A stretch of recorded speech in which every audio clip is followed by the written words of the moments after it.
Folks, welcome back to the Stooge Experience, where the show where you grab a beer, sit back, unplug your brain, probably say what the hell's going on, and we try to help you out through the day. I'll be leading the journey. My name's Nick, and then my co-host Zach, currently drinking, I think, an extra large. That's like a Yeah, liter of cold. No, that's liter. a liter of mug root beer. Absolutely, Right. Not as sponsored, you but do. wish we were. Yeah, gosh, yeah, I'll take Mug, that reach one. out. Reach out to us, Mug. We'll talk to you. Yeah, Yeah. So that's we're gonna. You're saying like if you kind of hold this thing up because well, people can't see. I got a water here and I got the lid on, so yeah. is what we're dealing with. I Oh mean, yeah, it's oh yeah, full the like background. it's full thermos. Okay, so we're Problem is burned it's up. green, so I can't really show it off much. All right, I was able to get the top on. Okay, so That's that's good. So we progress. got full action here. Keep Okay, it in front of me so you could see. But there we go. Yeah, yeah, go, kind of block go with me a little birds. bit. Is that how I do? Oh, that's the key. Block with your body here. Yeah, It's a beautiful thing. Yeah, I mean it's that time of year where it's dust off the old jerseys and say, hey, this is our year. Every team's yeah. saying that except for I think the Cleveland Browns. I think they understand. Hey, it's not. Except, yeah, for also, segue here onto teams that aren't going to be, you know, Yeah, farming out a lot of W's this year. Celebratory root beer because the ladies finally got their first win on the uh, field, 55-0 stomping God damn. of Edgewood. Yeah. Okay, So shout out to them, honestly. chopping Took on the took wood. took the game. They didn't have a lot of games. They have them. I think they had one win last year. We had one win by a forfeit. We're better than our record. They were about what their record was. So it was a tough game for those ladies over there at Edgewood. But I will say they were cheering. They were down probably 40-0. Giving it all they had. If their teammate pulled a flag, they're gonna be cheering on that sideline. Okay. I respect that because you don't have a lot you're cheering about. So way to rally, ladies. But yeah, celebratory leader of root beer because if you guys remember last year, there were plenty of time where I would come home from a loss. There wouldn't be Coach, root beer. There'd be a coach, little yeah, coaching that bunch of there. hooligans. So I'm thinking now, Coach. Are we thinking? Now we had for one win, we get 1 liter of root beer. For 2 wins, do we get We two might be full, yeah, full tiltage? full Okay, I tiltage. think that's. I think that should let the ladies know what we're playing for here. Yeah, what we're about here. Yeah, I think that's all we need to do. sure. I hope everyone had a phenomenal Labor Day weekend. I'm gonna start with you. Did you get up to anything? Besides obviously you were in the lab getting the ladies ready. Said, hey, this is just what we need to get done here. Yeah, I mean the weekend was pretty chill. Didn't not much of anything going on. Okay. Trying to think of what I did Saturday. Obviously enjoyed week 0 because there were such great matchups. Yeah, Saturday we had practice and watched some football, and then um, I mix my weekend days up because a 3-day weekend kind of gets you Yeah, it gets you all off out of schedule. whack. I'm not really I can't even. Yeah, Saturday was something. I do know that. Okay. I do remember Sunday though, because Sunday I was at um my girlfriend's grandma's house for a birthday thing, and everyone was Okay. eating food, doing whatever, watching the game, watching the Miami or Absolutely. game, and then Monday was a whole lot of nothing, just absolutely doing no movement whatsoever. So that It's was a beautiful absolutely thing. phenomenal. Yeah. Was this another situation at the birthday party where you're getting, hey, we should take a shot? Next thing you know, you got a 3 liter just No, sitting in front of you. no shots, so that was fine. Uh, Yeah, we survived. Very nice. We survived that. Oh, I remember what I did Saturday. I didn't remember it because they lost. I went to the Dodger game Saturday. Oh yeah, I forgot that was on your. Yeah, That's what my Saturday was. I forgot because they lost, so I didn't really, yeah. it was whatever. It's always fun going to the game, having some dogs, drinking some wuds. Um, but yeah, That's good. no, not a dub for Boys in blue. not a dub for the boys in blue. It's unfortunate. So as we're getting into that like September timeline, closer to the October baseball season, are you worried that the boys are kind of having a slub or like kind of a lull at the wrong time? Because usually with Dodger baseball, they'll lull like the 3 months before the playoffs and then kind of start roaring up. Yeah, I mean, I'm not sure. They Is pitching was an issue again this year? Like pitching could be an issue, but I think it's just because their pitchers are hurt. So Why do we do this? How do we get there here every year? Like we say we I got enough know. depth, and then like we get to the end of the year, and it's like we don't. Yeah. So like, is this a season where it's not even a question of like, oh, will Otani pitch in the playoffs? It's like Otani's pitching in the playoffs. Yeah, Like he we has actually to. need it. I mean, in theory, Glasnow, Yamamoto, Shohei could be the rotation there Sure. and probably get you through. But you weren't probably wanting to need Shohei be pitching that Yeah. level. But I mean, if those are the three, I mean, it should, in theory, and you throw one bullpen game in there, get you through. Because Glasnow's looking better. Yamamoto's pretty solid. I'm trying to see who else they have. Let me look at who they've normally been doing. But Otani didn't pitch the other day, so I don't know what the fuck's going on. You got Snell, you got Kershaw. Yeah. Does Kersh have one last dance? But he'll probably end up starting in the playoffs and getting shelled game one. So That or he's as unfortunate as it sounds. I feel like he'll get like another toe injury, and it's just like we're gonna repeat the cycle. and just be dead. Yeah, eat Sour Patch Kids in the bullpen. I don't blame them. I signed that contract. Shit, I'll park the bus. Whatever you need me to do, I'll make that happen. Just don't give us Arizona again, please. I don't think Arizona's making the playoffs, so Thank God. Get them away. Might be all right on that one. Yeah, let me check the standings. Like every single year they know the Dodgers. Who's making the wild card? Let's see what's going on here. Okay, I got a ginormous ESPN ad, like fucking huge. So is it that the Cubs are in the lead for the wild card? Is that what's going on here? Pull up the standings. I think the Cubs are good, yeah.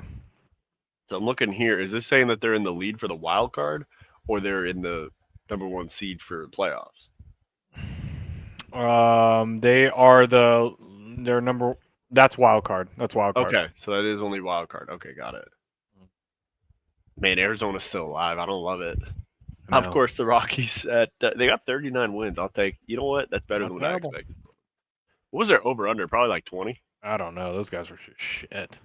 That's tough. That those guys are so shit. Yeah, I'll segue back. So this weekend was pretty busy. I talked about on the last episode that I was traveling over to Tennessee for my niece's first birthday. So shout out Gracie. Went off without a hitch. Before the trip, we had a couple, as you do, a couple things change, a little last minute, bit of bang, bit of boom. Bouncing between those, making sure everything's good, shaking hands, kissing babies, doing what you do. Sure. And so, the night before you go to leave for a trip, it can be a little nerve-wracking, making sure, you got everything going, you got everything that you need, you're not forgetting anything, all that.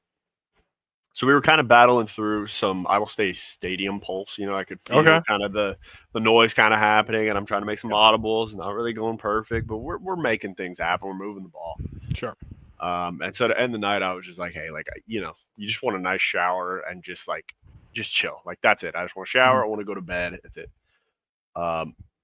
So I guess somehow my shower head was so full of like calcium deposits that like it's one of those where you push the middle button to kind of like cycle through. Yeah. And I don't really do that much, but the board of directors likes to kind of find the setting that's fitting for her. So, you let that happen. So ended up trying to switch from her cycle over to the one that's the usual, just kind of, hey, let's use all the little openings here and let's just pour some water. It's like a bucket just getting poured on you. It's not too much pressure. It just works. Ended up getting stuck on the mist setting. And it was very reminiscent of like playing college ball where like the shower's just shit. Like it's literally just a little spigot out the wall and it just shoots whatever pressure. Yeah. Like, that's kind of what you got. Yeah.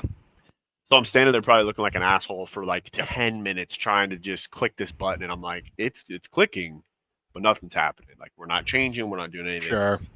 So finally, after, turning the shower off, turning it back on, kind of like you do for tech support, turn off the computer, turn it back on, no change. So just decide, hey, this is just the fate that you've been given. This is in God's hands, and He's telling you, hey, you're taking a missed shower tonight. That's what's happening. Sounds good. Absolutely. I'm in there, and on like one side of the shower, over on like like the little cubby corners you can have, like kind of where like the tub and the grout meet. Yeah.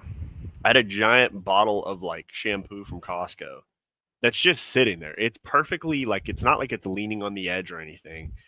Somehow, as I'm showering, this thing somehow breaks, like the spring breaks through Mm-hmm. and breaks the plastic ring on it. So that goes flying, and the Jeez. bottle falls at my feet. Jesus. So I just said, you know what, like fuck it, it's over. Like I'm Yeah, you're done with good. the shower. I'm going to bed. I'm getting up on my flight. Uh, so you just take the L and you say, hey, let's just go to Sure. bed. Board of directors ask, hey, is there something I can do to help you? It's like I appreciate that, but you know what, I just need to be in my sorrows right now. Yeah. Just I just just gotta need to go to chalk it. bed. Yeah, this is one we just need to chalk up an L, shake hands, say, hey, congratulations. We're gonna find you on the next one. Sure. So get over, do our thing in Tennessee, which was great. I overate to the point of like I understand where these SEC boys come from. Like Sure. I have no doubt right now I'm sitting at probably 220 or 225. Like there's Oh, no jeez. question. Yeah. Like I'm eating everything you could think of for breakfast, lunch, dinner. It's all Yeah. happening. And so, we're doing our thing. I had something called a fried pie, which I thought turnovers themselves are really good. Like I'll make this for Christmas. I didn't know you could deep fry that son of a bitch, and that really kind of takes it to another level. So that was a great time. Like I said, over there for Gracie's birthday, everything worked out well with that. It's good. Cheech and Fritz were out there with us, which was good. Cheech actually came to us with a problem while we were out shopping, me and my brother. He's talking about how, hey, he would love to just get a ticket to Butt Piss City. He just love it. I like, well, Well, I happen to be an expert in how to get you yeah. a ticket. Like I know the route to get you on that train. So we're going through Walmart, and Walmart's got everything that you need in life. We're going through, and I'm telling him about what I've stumbled upon as far as if you just take a spoonful of honey and if you drink pickle juice, I promise you, like There you go. you'll get there. That's the strat. I don't know if the Walmart gods were listening, but we walk down an aisle and we just see these little pickle shots, just these little pickle juice shots. $2 for one. Said Oh, $2, you're into the clear. We go through all this stuff, get all the things, go back to my brother's place. We have our good night, do our thing. Yep. Actually had an old fashioned from, I didn't even know this was possible. It was a bottle of whiskey that has like the old fashioned stuff in the top. So as you twist it, it like drops like the like simple syrup and stuff. Huh. It's pretty cool. Yeah. I kind of felt like an idiot because I was like, did I break it? I don't know. Yeah. That just ruined this whole thing. Yeah, man, drank, it tasted good. So we finished this entire ordeal, and Cheech just says, "Hey, actually, I can't be using that. Like, what am I supposed to do at the hotel?" I'm like, "Well, you brought a problem to me, and I brought a solution. So I'm just trying to figure out, Yeah, trying to facts. figure out what the hell's going on here." Okay, like so, uh, walking my brother through all the football stuff throughout the weekend, which was great. Saw a lot of cover three. I mean, I'm sure he thought I told him at one point, I was like, I'm pretty sure you think I'm bullshitting you, but like 90% of these teams are running cover three. Like that's just their base coverage. So that was a fun time kind of going through all those things. And then on our way back, we started getting kind of a bug that was passed around, I think, from people to people. Sure. And as we're getting ready in the airport, we're right by our gate and we look over and see this dad with a little kid. Kid's probably like 8 or 10. And you could just tell when somebody looks like, hey, they're probably about to yak up a little bit. That's probably what's going to happen. So I guess the answer was for this kid to puke in a big gulp cup. Sure. He does it like 5 times. Like it's to the point where you're like, okay, he's probably like actually It's tweaking. sick. Yeah, he's like pale white. This kid's gonna die. Yeah, you're kind of worried about it. And these folks, I don't know what the hell was going on, but they walk across, and I thought they were trying to throw away the cup, and I guess somebody spills the cup on the ground. I'm like, okay, so we're just shitting the pants here. It would be my luck. This poor individual was on my flight. We were flying Southwest. I won't be flying Southwest probably on my own doing for the next one because you can't select your own seat before. It's first come, first serve. So I'm thinking in my head, I'm like, I'm fucked. I'm going to end up sitting next to this kid. I'm going to get super sick. Like, it's jogged. Yeah. Luckily, didn't. Actually sat next to an Asian gentleman and a lady. I got squished in the middle seat, and I'm kind of trying to figure out, like, I get it's first come, first serve, but, like, I'm squished in the middle of these two people, and this little Asian guy is like, he's got all the room in the world, and he don't need it. Like Yeah. he Doesn't doesn't need any need of it. any of it. So I was just getting checked. I was like, all right, fuck it. Sure. Did all that, got home, and then you're feeling sick. So today just made like a gallon of chicken noodle soup, and All you can do. yeah, it's turned out pretty good. Try to do the old, the people make stuff and they do a garnish. I don't fucking get a garnish. I think it's a waste of time. I Yeah. try my best. It's you throw parsley on top of it. I mean, whatever. Yeah, who gives a shit? Yeah. So it's kind of where we're at the moment, but hoping the worst of it is behind us. And honestly, if I don't eat too much for the next couple of days, I'm sure I can handle that. I think my body could probably get rid of a couple things. We did go on an absolute bender of Taco Bell one of the nights. Sure. I mean, it was pretty bad. Like we're talking the Crunch Wrap, the 5-layer beef cheese burrito, Yeah. 2 Doritos Locos all the Tacos. best shit. I mean, just It's the absolute most phenomenal shit. Yeah, and then since you're in the South, there's like a lot of lemonade, so I'm housing this pink lemonade that's been made. It's just in gallons, so you just pour it in your cup and just kind of go. It's. I understand it. It's a dangerous place, but it's just a beautiful thing. We did actually go see the Grand Ole Opry as well. I don't know if you're familiar with Too Many Country Folk, but we did have Walker Hayes is the guy that does like the Applebee song. Okay. Late night. So he was there performing. My brother, it was his favorite guy. He loved it. He was actually it was funny because he's shitting on the song and he's pissed because the guy's having us all get up, like at the concert. My brother's just not having it. He's like, this song sucks ass. Like it's not platinum, whatever. Yeah. The artist admits when he gets his plaque, he's like, it's not the greatest song, but it is catchy. So then my brother starts coming around. He's like, you know what? The guy's not half bad. So we have that ordeal. We had Don Schultz, the writer for a bunch of songs, but one in particular, The Gambler from Kenny. Mm-hmm.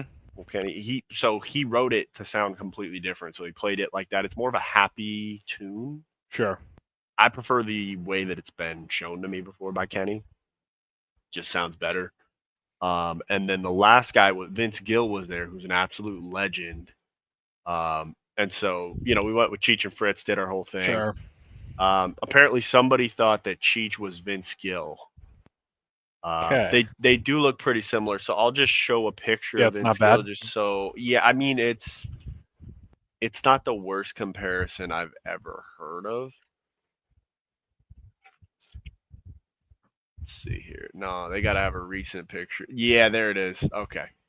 So this is, I mean, they could be long lost twins. I mean, it's pretty dang. Like it's pretty close. It's not bad.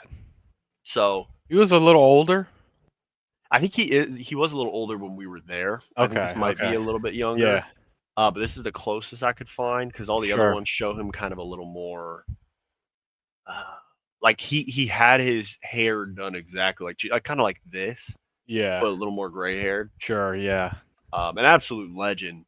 But I asked Cheech, I said, hey, like, did you say yes? Did you get a free drink? He said, no. I told the guy immediately no. And it's just not. I'm like, why? Wait, hold on. We could have got free drinks. I just got fleeced for $64 for free drinks. I just got scammed. I did purchase my grandma a wine. Now, I've never been to a place where they tell you, would you like a small or a medium wine? I don't know what that means. So naturally, I'm going with medium. Yeah, need a medium. It's about a full cup, probably the size of this bottle. So it's about here, but it's like a full like plastic cup. Okay. So she housed it. Shout out to her doing that. And then of course, as you're in Nashville, you get boots because that's what goes on. And so I went with the board of directors to the store, Boot Barn, and I let the boots pick her. Let's just say the credit card's not happy with the boots that picked her, but I'm happy with the boots that picked her. Sure. It's just the way the cookie crumbles. How it goes. We had a great time, and then I don't know if the flu's going around, but if flu's going around, just make your chicken noodle soup in preparation. Yeah, you'll be good. Yeah. Well, knock it out. That'll knock it right out. Yeah. Speaking of knock it out, I think we got to start with an absolute disaster in the college scene. I mean, I couldn't have predicted it. Like, I thought it was going to be a close game. I didn't think Bama was going to cover the spread. But I didn't envision, I don't know if you saw much of the game. I did not envision Alabama getting. Fucked up. I mean, they were the nail. They're usually the hammer. Like they were just getting fucked up. Yeah. I saw Alabama players just getting blown off the ball. DI looked like shit. I mean, Linebackers couldn't get off a block. Yeah, I mean, here's what I'll say. Yeah. For everything that was maybe not amazing about Milroe, he's not losing that game. Yeah, that's what Or I'm saying. it's not. It doesn't look like that. At least it's a game. 100%.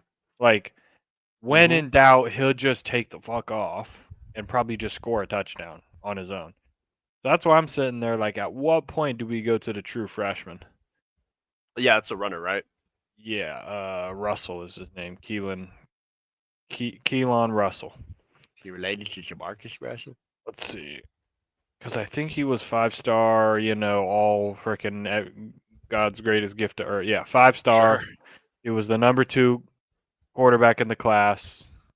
I mean, I'm not saying not to. Yeah, at what point are we Go back to Old Faithful. Yeah, do we let him run it up? Like, let me look. Who is he ranked behind? Yeah, like, let's see. And we'll get into the whole quarterback ranking thing. He was only ranked behind the guy who's starting for Michigan right now, Underwood. Underwood? Yeah. I would go to him for sure. I don't think.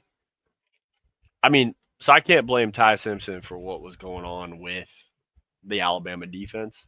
Yeah, sure. That's fair. It's no shocker that the Alabama defense struggles against running quarterbacks. I didn't think Tommy would give them as much of a problem because he's 5'11", 201. Like, usually when they've had trouble, it's like Trevor Lawrence. Like he did his thing, but I just can't. I cannot see an Alabama team in this day and age scoring 70 or scoring 17. Like, you just can't have it. Wait, Alabama has somebody on their defense, number 10, Justin Jefferson? He has eligibility? Get Jay Jettison. Holy shit, he's playing linebacker. That's probably what are we doing? That's a problem. It's not good. We need Jay Jettison there. I didn't even know they had that. No, I agree with you. I think I've just never seen. I mean, this is the first time post Nick Saban. Like, maybe we got to put the hats off to Nick as far as like, hey, maybe he really was doing his thing. It also brings up the question of like, this is what it looks like when everyone can get paid. Like, it's no secret that the SEC schools were paying players back in the time. Like, there was the whole thing with Tennessee with, you get your McDonald's with extra cheese, extra cheddar. Like, it ain't no, we're not slandering anyone. We're literally just talking about like what was going on. Yeah. And so now it's happening across the country. So it's like, hey, it's free game for who wants to pay who. That could be a factor, but I was seeing stuff on the internet. And of course, whenever there's a loss, people kind of jump on stuff, but they were saying that under DeBoer's Bama team, like, players are ordering DoorDash at 2 a.m. of like McDonald's and stuff like that. They're sneaking girls in. They're missing curfew. Like, they're not. It's not good shit. So, I mean, for me, I'm looking at their schedule right now, and here's the thing that's going to piss me off. All right. They have UL Monroe, which they are 100% winning. Like, there's no way in hell. Yeah, they got to. Can't lose that one. There's no way. Then you get Wisconsin, so you get battle tested. I still think they're going to somehow beat Georgia. They do it every year. Yeah, somehow, some way.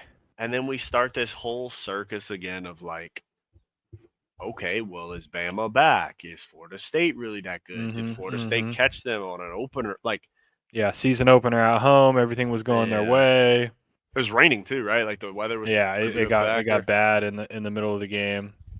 Like, that kind of helps them, but I mean, it's just, I don't know. I don't know what I'm believing with it. I mean, the SEC is always just a bunch of bullshit. Like, it never goes the way that it should. Yeah.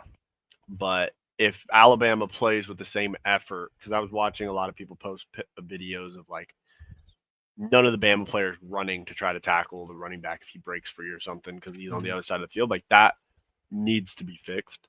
Yeah. But I mean, it'd be insane for Alabama to pay $71 million to tell Kalen DeBoer, hey, kick rocks. Like that. I know. I don't see it. Yeah, I mean they need to. I mean, let's just put it this way. I mean, they can't.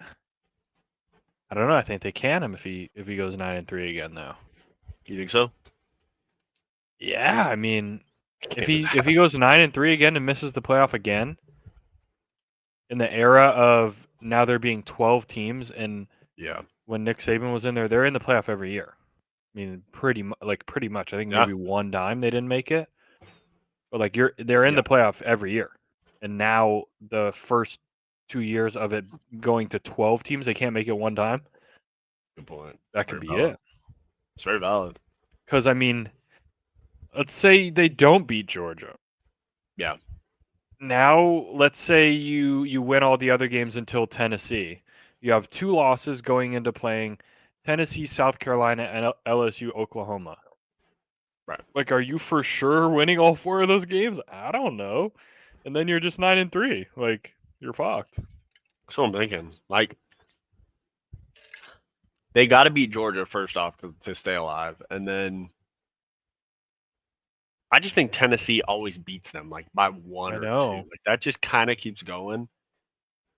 Actually, the at Missouri game might be tougher than people think because the at Missouri I could set up a know. trap game with Tennessee. So even if Totally. you win Missouri, Yeah.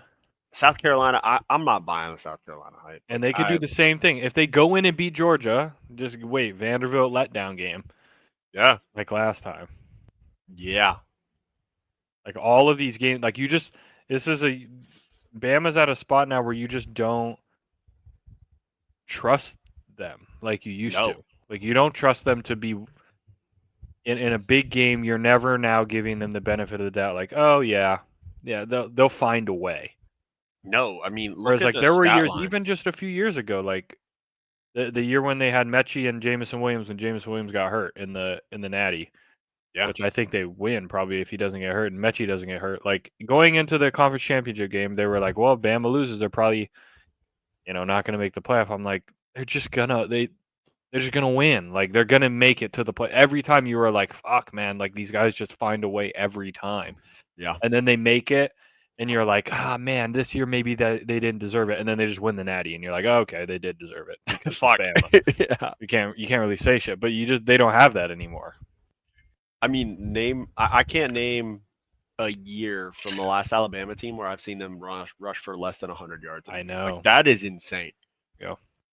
I mean, I guess you're throwing for 254, but if you're rushing for 87, I need like 320 or 340. Like that's not Yeah, that's not enough. I Ryan mean, Williams had bricks in his hands. That guy couldn't catch the ball to save his life. yeah, can we all right, can we just stop like crowning a guy like the greatest thing since sliced bread off either just one good season or one good game? Like can we just chill?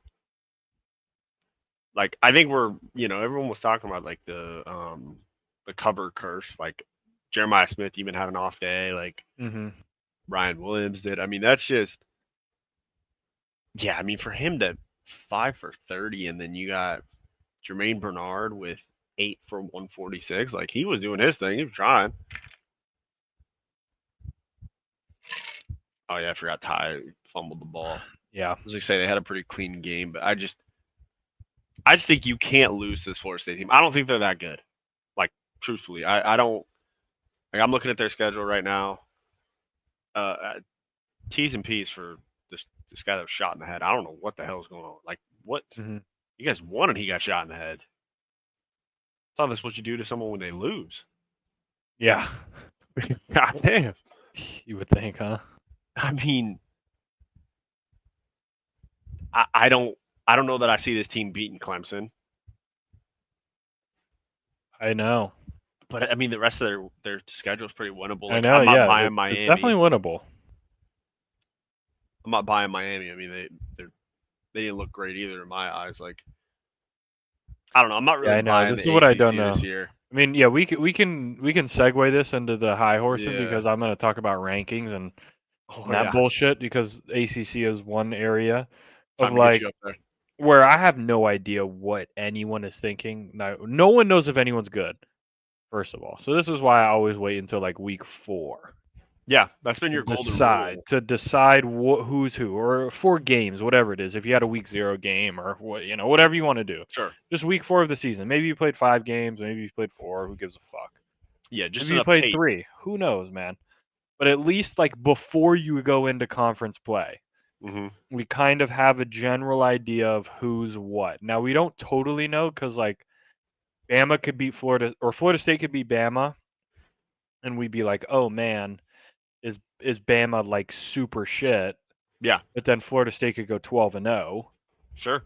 and then you're looking at the Bama losing to them on week 1. Everyone's hyped in their place. They lose by 2 touchdowns. You're like, okay, I mean, It looks wasn't the better. worst loss you've ever Yeah. seen. So that's why you always have to wait a little bit. But some of this, I don't take the AP vote serious at all. I don't give 2 fucks because I looked at it a day ago and I saw at least 4 or 5 people rank Alabama ahead of Florida State. How does that make any sense? Are they like what is their justification? Like, oh, if they played on a neutral field, they still think Bama would win. But then it's like, well, then why do we even play any of the games? What are we even doing here? If Yeah. we're then like gonna watch a game that happens and then be like, well, if they would have played on a neutral field in a dome and it didn't rain in the second quarter, and if Bama would have started the other quarterback, I think they would have been better. It's like, well, that didn't fucking happen. So like, what are we talking about? And like, Yeah. we have Clemson drop 4 spots for losing at home to LSU, but Texas dropped 6 spots for going on the road, losing by basically the same amount. Yep. At the reigning national champion. Yeah. So they drop more. How does that make sense either? Clemson lost at home. Yeah. I was wondering the same thing. Right? Like they lose at home. And then the Notre Dame one makes more sense because like, okay, they dropped 3 spots because they went on the road and lost. So then why wouldn't Texas drop 3 spots and now they're at 4? It's like none of it makes sense. If your justification on that. how far people drop. Like now if Texas would have got blown out, I'm like, okay, Yeah. but it was 14-7 and the Clemson game was 17-10. It's like the same score basically. Yeah, I just want to know like what did Penn State do in their game against Nevada to say, like you're saying, like I feel like they're punishing the teams for taking a chance in week 1 and saying like, hey, Yeah. let's get a good matchup. Like And you like said, I mean, I'm all for not moving them that much, but right. like we also don't know. Like there is 1,000,000% a world where LSU and Clemson are 9-3 football teams. Yep. That's totally fair. Like that could happen, right? If 100%. we look at LSU's schedule, they could lose to Bama, South Carolina, and Florida, or they could lose. They get upset by one team and lose, and they're 9-3. And then same with Clemson. Like there's totally a world where they can lose to SMU and Florida State beats them. They lose at South Carolina. Maybe they lose a weird one at Boston College, some shit, and they lose 3 games. And then you're looking at that first game and you're like, all right. I mean, it was 2 decent teams playing each other, and Yeah. Clemson took the L. It's like who fucking knows?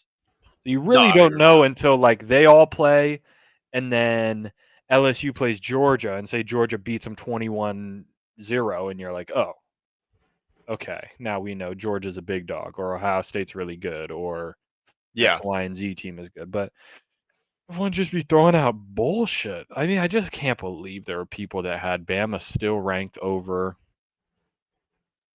Florida State. I don't know how it's possible. Some guy had it like insane too. I'm gonna try and find Yeah, I was the trying guy to on so Twitter. I like tried to pull up the graphic of what you retweeted, but like it's so small that I can't zoom Yeah, in. it's like impossible. I think they do that on purpose because they don't want people to get them, but I like know. they're gettable.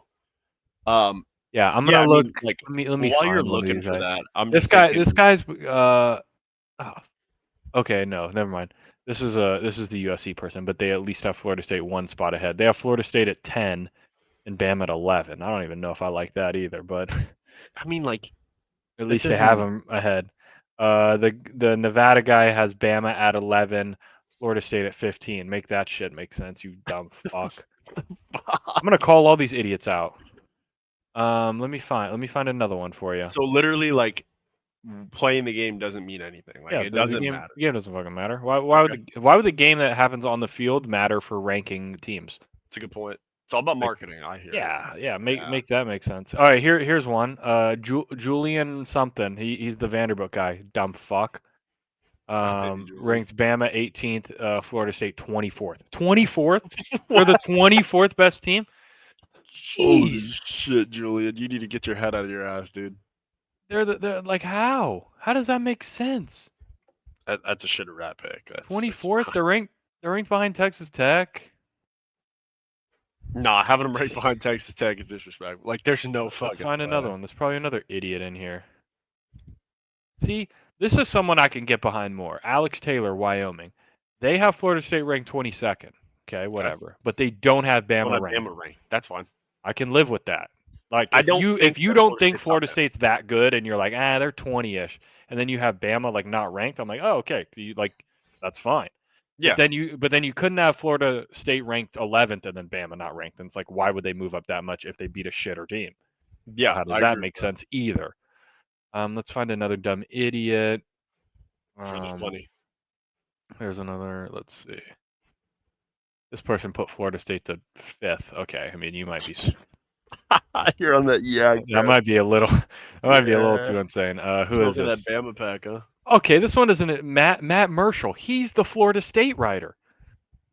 He has Bama ahead of Florida State. Matt, They need the to go hell? find him on campus and Matt, beat this guy up.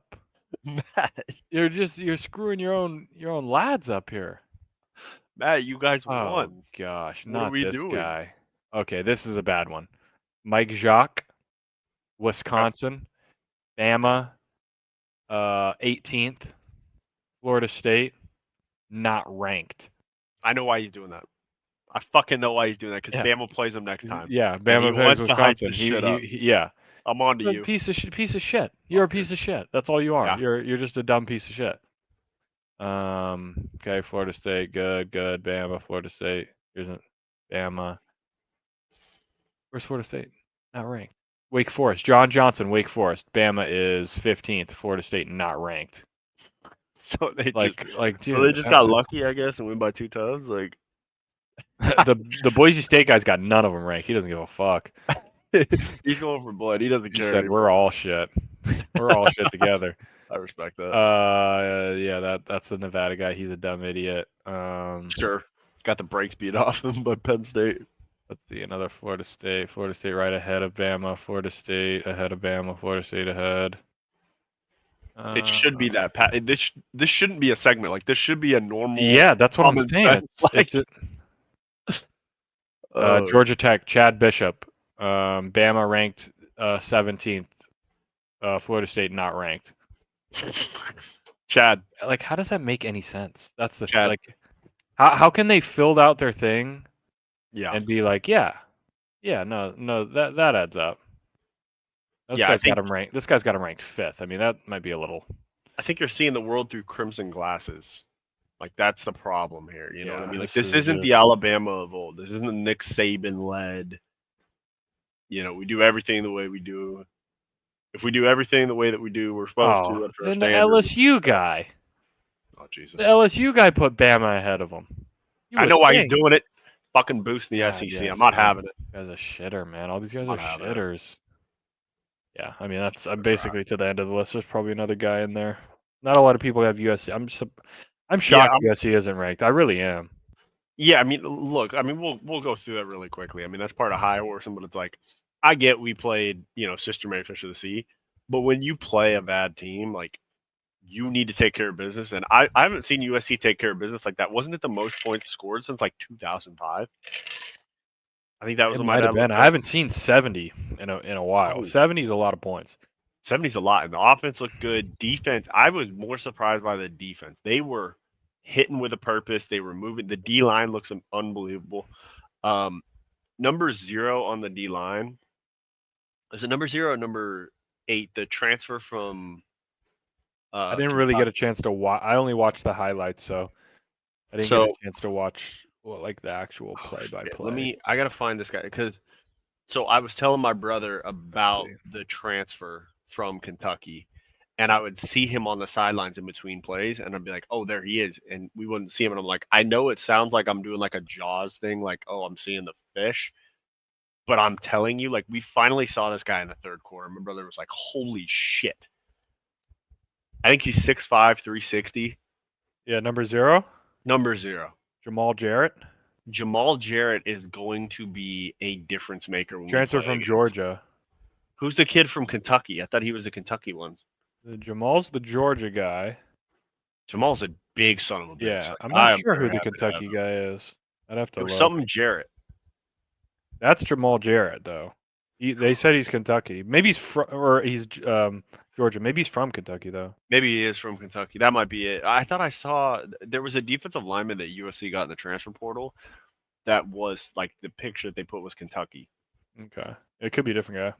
Yeah, it could be. Whatever it is, if that's the case, that means we got more than one guy. Like I'm just thinking past this game, like I love the fact that the problem we had last year was our D line was so thin, which still begs my question, like how did with such a thin D line, how the fuck did Bear Alexander say I'm not going to get playing time? Like we Yeah. needed it. So I'm just happy to see that the D line's doing their thing. The defense was playing with a different purpose. Like I loved it. They were trying to hurt people, and I'm all for it. Like they were hitting through people. Um, Again, I'm not getting too hyped up because it was, it's what was it, Montana State or some shit or Missouri State? Yeah, Missouri State. So I get who it is. But to hang 73 on somebody, that's pretty good for me. I thought they would crack 25. Um, I will say, just kind of looking through the polls right now, I'm going to make a very bold claim right now. Utah is my dark horse to win the Big 12. Okay, I I don't like mind the that. team. I like what they're doing. Their schedule is so easy. I'm just going to go through it real quick and just maybe just kind of see if maybe somebody wants to hit the line early. I mean, the only tough games you got, what, Texas Tech and Arizona State? Yeah, I mean, and those are the teams that are kind of going to be playing for it. So I if mean, you can one of them. afford to lose to one of them and probably still make the title game. But yeah, I mean, at BYU is always tough, but other than that, should be pretty smooth Colorado should be sailing. free. You get your 2 hardest games at home, so That's what I'm thinking. Like I don't mind it. They don't I look just like the terrible. way that this thing lines up. Like I get they beat they beat the doors off UCLA. I enjoyed watching that game. Um, their quarterback, I don't know how the fuck this guy just went underrated. He is so quick and so accurate. Like I haven't seen a running quarterback from New Mexico that can just rip it. And again, I understand they're playing against UCLA. They're not in their best spot, but to go to the Rose Bowl and not only just beat them handily, like beat them by 33, like that's pretty good statement. Um, I don't know, like depending on where we get through the year, I might pick these guys to upset Arizona State, like especially since Yeah. it's at home. Like I feel pretty confident with this bunch. Because we know, I feel like Utah is what we used to feel with Alabama. I know that Kyle Whittingham, is going to have the boys disciplined. Yep. They're not going to make mistakes. They're going to beat you with fundamental football. Sure. They're going to stop the run, force you to pass rush, run the ball, play action. They might be the most consistent team in my eyes this year. Like that I can just look at them and say like, okay, I know what I'm going to get from them. I don't know what I'm going to get from these teams in the NIL era. Like I'm kind of going back to Texas. I kind of think this is going to go interesting.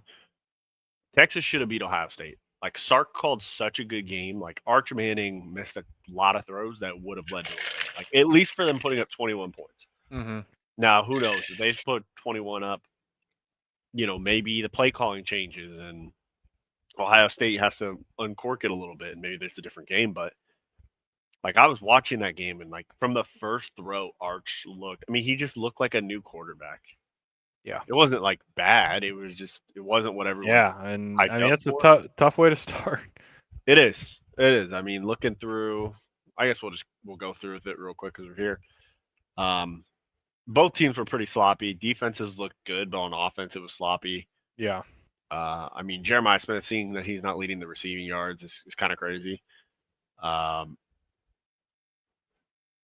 I kind of thought with how Arch was struggling, though, I don't really understand why Texas didn't run the ball a lot more. Yeah. Like I'm thinking, looking at it here, 17 for 30 is definitely not gonna, it's not gonna get a, as Mad Milk Hyper would say, a twinge in my penis, but Sure. it could get the job done. I mean, it's not unreasonable in a 14-7 game that I could kind of make something happen with that, especially when the defense is holding the other quarterback to 126 yards. I mean, it's not like he was lighting it up, but to go down here, I mean, you ran for 166. I get it, but 37 times, I feel like that should be up in the 40s with what's going on here.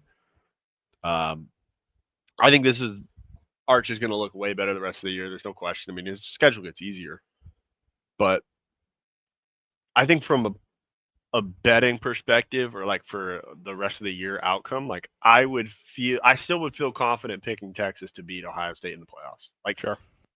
Because of the way the game was called, I saw so many concepts that were wide open by Sark, and they were just not executed correctly. Like Texas actually should have tied the game at the end because, well, had a chance to tie it, I should say. Arch had a wide open third down receiver or fourth down receiver. Actually, or third down. I think it was third. He missed it on fourth. But you know what I'm talking about? He ran a crossing route, broke through the coverage, and it was just behind him. If he puts that on him, I think he had enough space to just kind of tightrope the sidelines and at least get in the field goal range and make something happen. But I don't know. Maybe I'll change. Maybe Ohio State will remind me, hey, we're still here. I didn't like what I saw from Jeremiah Smith. I mean, he did have 6 catches, 43 yards. So maybe teams are kind of game planning for him more. Yeah, sure. But I mean, I still like having that matchup early. It was kind of odd watching it from the East Coast because I was expecting, like, watching Corso's last game day was actually at 9:00 for me. Yeah, but it felt weird because it was like, okay, it's supposed to be 7:00 on the West Coast, Yeah. and then I actually watched Big Noon kickoff at noon as opposed to 9:00 in the morning. It was like probably more of a vibe at noon. It was more of a vibe. Yeah. Now the unfortunate, I mean, I say the unfortunate piece. It was great to do it, but the Gracie's birthday party did start at about 2. Oh God. So yeah. What are we doing? Who's scheduling that? Well, I'll tell you what, it was not El Jefe. Yeah. Never let that shit happen. No. Unacceptable. We've talked about for the next one. I said, hey, brother, we got to kind of. He said, no, I completely understand. So we're gonna try to push that through his board of directors. Yeah, got to revamp the scheduling on that. That's what I'm thinking. But that was a great game to start, and I'm kind of thinking, was there any others that really caught my eye? Not really. We already talked Bama, but yeah, I don't know if there's any other college ones we want to go through. Any others that kind of caught your eye? No, I mean it was pretty straightforward stuff. I mean, there wasn't much upset really. Yeah. Besides Bama. Bama was a big one. We touched on that. Georgia got to chill, and I think UCLA could be the worst team in the world. I'm loving it. Kansas State almost lost to North Dakota. Those guys, Wildcats, they don't got me involved in the program over there anymore. So that's what I'm saying. I'm thinking they might have to kind of make a, or at least for this. Yeah, I mean, I think they got to get me in. But yeah, I think. I mean, I don't know. It's going to be an interesting college football season. I'm itching for. I don't know. I just sensed something this week. I feel like there's an upset brewing. If I had to take a flyer on a dirty upset, I can't do Oklahoma State against Oregon. That's just, there's no way, right? I would say my flyer on a dirty upset is going to be South Florida, wrecking Florida. I could see that. That'd be my one. That'd be my one, I think, because I think they're not terrible. I think Boise State could be shit though. They did beat the shit out of Boise State, so it should be whenever you think it's going to be a straightforward weekend, it's far from it. I mean, we got to remember, man. Like Florida last year, they looked good at the end of the year with Lagway when they had nothing to play for. They looked like shit on both sides of the ball. Like it wasn't just the offense couldn't score points. It was like the defense couldn't stop the park call. Yeah, it couldn't do a thing. I like that actually. I mean, I don't love the fact that it is in Gainesville, Florida. So like, I think if it was in South Florida, I'd feel a little better. I thought about throwing them on our pick'ems. Yep. we had to really search for our pick'ems this week, folks. I mean, it was it was tough sledding. In other games, obviously, we got Tallahassee Tigers at Morgan State. Can Uncle Pete go 2-0 start the year, beat the shit out of Mike Vick? I think he can. I think they can. Morgan State, I got a good feeling. Then next week would be at Maryland. So We'd probably chalking that Yeah, one up for. probably Well, you never chalking. know. Never know. Could catch one him of the sleeping. greatest upsets. Appalachian State beat Michigan. They So did. why I think not Uncle us? Pete's got it in him. Why not us? He's I got a don't think chance. Maryland's not the greatest team in the world. I mean, they should win. They're a Division I program. Yeah, they should. They're full FBS. NIL. Yeah, They I still would play a like to little think that they could win that game. I mean, but who knows? You Maybe never know. Pete's We've cooking. seen some crazy shit happen. Yeah. I mean, especially like we're seeing in this day and age of college football, like any given Sunday or any given Saturday at this point. Like, Yep. I don't know what team's going to show up. Mm-hmm. Let's just kind of roll into our picks, actually. Let me pull up our college picks. So we got our spreads here. We're going to start with Illinois Duke, which is a pretty interesting one. Obviously, undefeated teams. We're 1-0, so it's not really not going to get you going. The game is at Duke, so it's in Durham, North Carolina, at Wallace Wade Stadium. Yeah. Illinois is actually a 3.5-point favorite. That must have just moved. Yeah. Because it was 2.5 the whole time, so we're gonna keep it at 2.5. We found it at 2.5, ladies and gentlemen. Yeah. Do your research early. We did. We found it at 2.5. I like so that's it. I like it. that. I do too. I'd take it at 3.5. I would too. I'll put that on the record if I need to. I don't think. I think they win by 10 points or more. Yeah, I'm not on the. So let me start with this. I'm not on the whole Illinois is like one of the best teams in the Big Ten. Like I'm not going that far, but they're definitely better than Duke. Yeah. I don't even know who Duke's quarterback is. I think the last year was what Murphy, that guy from from what was his name, from Texas. It was Malik Murphy. Malik Murphy. I mean, I don't even know who the quarterback is. I mean, I'm looking at Michael Apple Jr. Not really doing it for me. Lawrence Gardner. I don't know who it is, but it doesn't really matter to me. Yeah, just give me Illinois, please. Sure. I'll give it to you. I don't know much about these guys. Kind of it. You get a ticket for as low as $20 though, so that's pretty cool. Take that. It's gonna be 85 degrees for that. The over/under is 49.5. I think I would take the under. I think it's just gonna be Illinois just piss slammage. They're gonna control the ball, run the clock out, do what they got to do. Let's move on down to our left as well. We got a in-state rivalry, a big one, Iowa State. Interesting, we got a split here. We do have Iowa State 3.5-point favorites. You're rolling with the Cyclones, huh? Yeah, I like them. I don't know. I'm gonna lean in on Iowa. Probably will fucking suck on offense. And the Clones are one of the few teams that are 2-0 right now. Yeah, because they played that early game. Yeah, so I think they're buzzing. I think they could get after the old Hawkeyes here. So again, this is one of the picks where I was saying, hey, like I'm gonna kind of pick with my heart. So I'm just rolling with Iowa for Ty Schmidt. Like shout out Ty Schmidt and the boys. I think their quarterback Gornaski, is that his name? He can actually throw the ball a little bit. Mark Gornaski. And then I was just kind of thinking about it like Iowa State squeaked out a win against Kansas State. Kansas State almost got beat by North Dakota. In my eyes, I think Kansas State is overhyped. They're shit because they don't have you running the program. Yeah. So I just think I think Iowa, if Iowa loses, I think it's a field goal. So I'll take the plus 3.5. That kind of gives me a feeling, kind of good one. This is kind of it. Like Iowa needs to show an offense. Like I've been hearing all about how this quarterback can spin it. He's not Spencer Petros. He's not Deacon Hill. Like they had some shitters there for a while. I mean, I'm not lying. I actually thought about just sending them an email. Hey, I can play quarterback, okay, and I can avoid the rush. I mean, give me $500,000 call it even. It's about pretty easy. $125,000 in some land. I think it'd be a fair trade. Yeah, spin the rock around. Shit, it can't be that bad. So I'm going with my heart with that one. I'm going Iowa.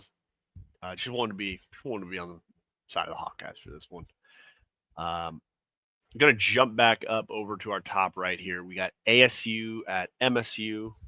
I believe, is that correct? It's going to be, I think it's in Mississippi, right? Yeah, that's why they were doing cowbell drills, making sure that they all get it going. -6.5. We're both running with the Forks. Yep. This could be bigger. Could be blowout here. I could probably go -21, and I'd still go with it. Yeah. And it's kind of out of spite, too, because last year, remember, we cooked a parlay where we thought it was going to be happening because they were -35 underdogs for Mississippi State, and they still lost by 35. Yeah. How you Division I program losing by 35, man? So this is kind of a get back game. Arizona State's too talented to lose to these guys. Let's just call it what it is. They lose, man. They got issues. Yeah, if they lose, it's tough luck going back.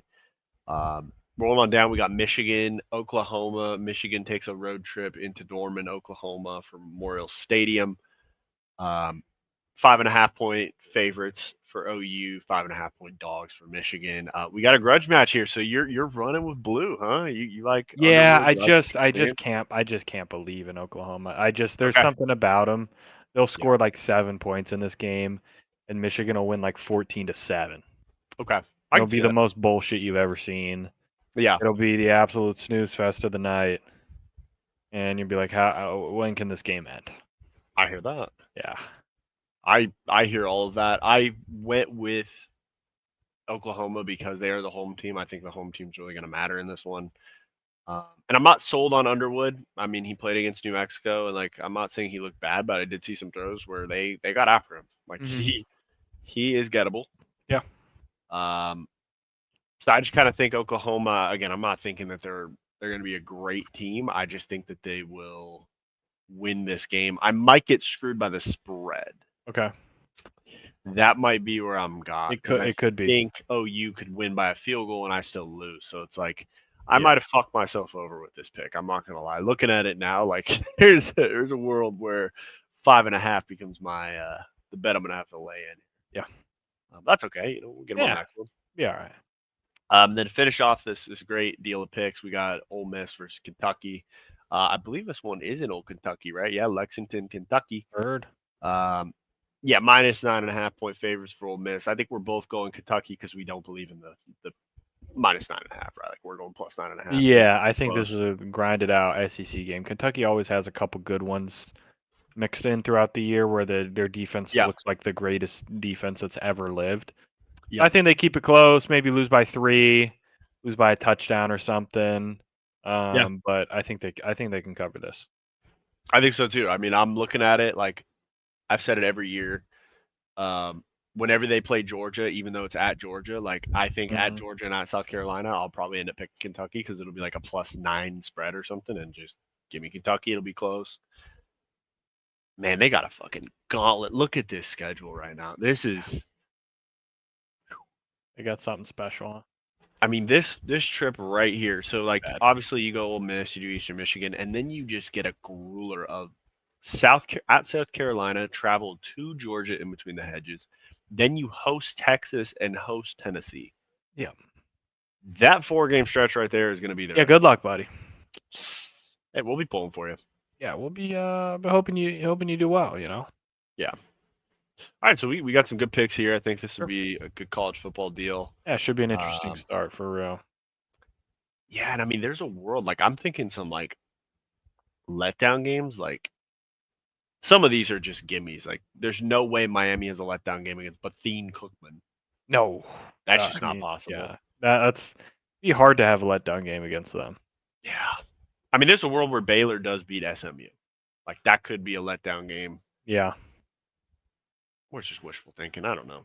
Penn State's -42.5. Jeez. Okay. All right, that's good. And we can roll over, just keeping the football going. We get the NFL season starting this week, which is great. Let's kind of see what we're thinking here with our first week of picks.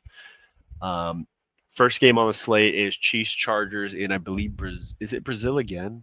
I think, yeah, it's Brazil. Yeah, it's Brazil. Okay, so we got the memo this year, and we didn't send green teams down there, which is great. Thank God. I just figured, I'm surely we're not going to make the mistake twice, right? That's not what we're about. Yeah. So we got Chiefs, 3.5-point favorites. You're rolling with Harbaugh. I mean, you're thinking echolocation with I think the running game. Chargers will be tough to start. Chiefs sometimes can start the year a little slow. Mm-hmm. I think it's a close game, kind of neutral site. Chiefs win by like a field goal or something. Okay, So so they you're don't banking on quite. a Yeah, I think Chiefs still yeah. win, game-winning field goal or something like that. Win by 3. Yeah, that That's half-point hook might it be my own could bid. But it could, or they just beat the shit out of the Chargers. yeah, It's entirely there's a possible. world where that happens. Yeah. We're gonna switch it over and go to the right side there. We got Okay. Niners, Seahawks to start the year. A nice Yeah. divisional matchup. You know, 2.5-point favorites for the Niners. It is in Seattle, so they're traveling up to Seattle, Washington. I mean, I'm not a believer in the Niners. I think it's all a bunch of hoopla in general. But I just think the Seahawks get the win to start the season. I mean, that's just I don't know. I think Niners start slow. Seahawks Yeah, might have a little. I envision the Seahawks as a start early hot and year. fizzle. Yeah, like a little Call of Duty honeymoon period. That's what I'm feeling. They start the year like 4-2. You're like, oh, okay, Seahawks.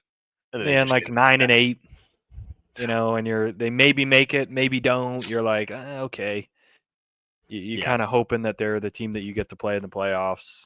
Kind of yeah, you're just licking your chops. beat the shit out of them, move on. So, slowly. Sure. Again, I'm just gonna cheat and go all the way back down to the bottom left here. We're gonna go Lions, Packers. Packers 1.5-point favorites at home. Got Micah coming in. Yeah. Yeah, I think the Lions take a step back this year. Yeah. I think we see Jared Goff as he is before, just running his own thing. Yeah. I don't know. I there's just something about the Lions that I don't love. I think the hype is over. Like I think it's back to reality in this division. But I don't know how good the Packers are going to be. I think they just get the win here. I think it's just kind of written in the stars. Yeah. Micah gets his epidural, and he's okay. I think he plays as hard as he can. I think he makes a couple good plays so that they get a win. Sure. I'm gonna be interested to monitor Micah throughout the season because he's like 24. He's 24, 25 or something like that. For him to be having to get an epidural before first game of the season and also when he hasn't been practicing for a couple of weeks is a little worrisome. I mean, all I could hear about was how 40-year-old Matt Stafford was getting some back treatment and everyone was worried that the sky was falling, but we got a goddamn pass rusher in his prime and he's getting an epidural. Not able to practice.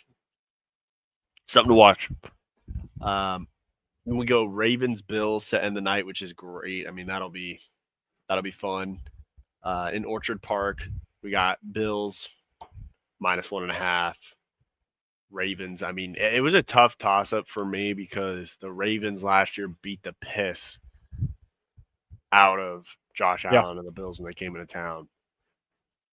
But I think the Bills start slow as well. Okay. So I think the Ravens just get one bye. Or they just come so close. Like I think they might do like what they did last year against the Chiefs, where they're just like one play away. But I think it'll be a good battle. And then I think the Bills. I think the Bills pull up, had hard knocks, feeling good. Want to kind of assert themselves as the AFC team. I see. Okay, for this year, because I think their vibe right now is we need to go to the Super Bowl this year.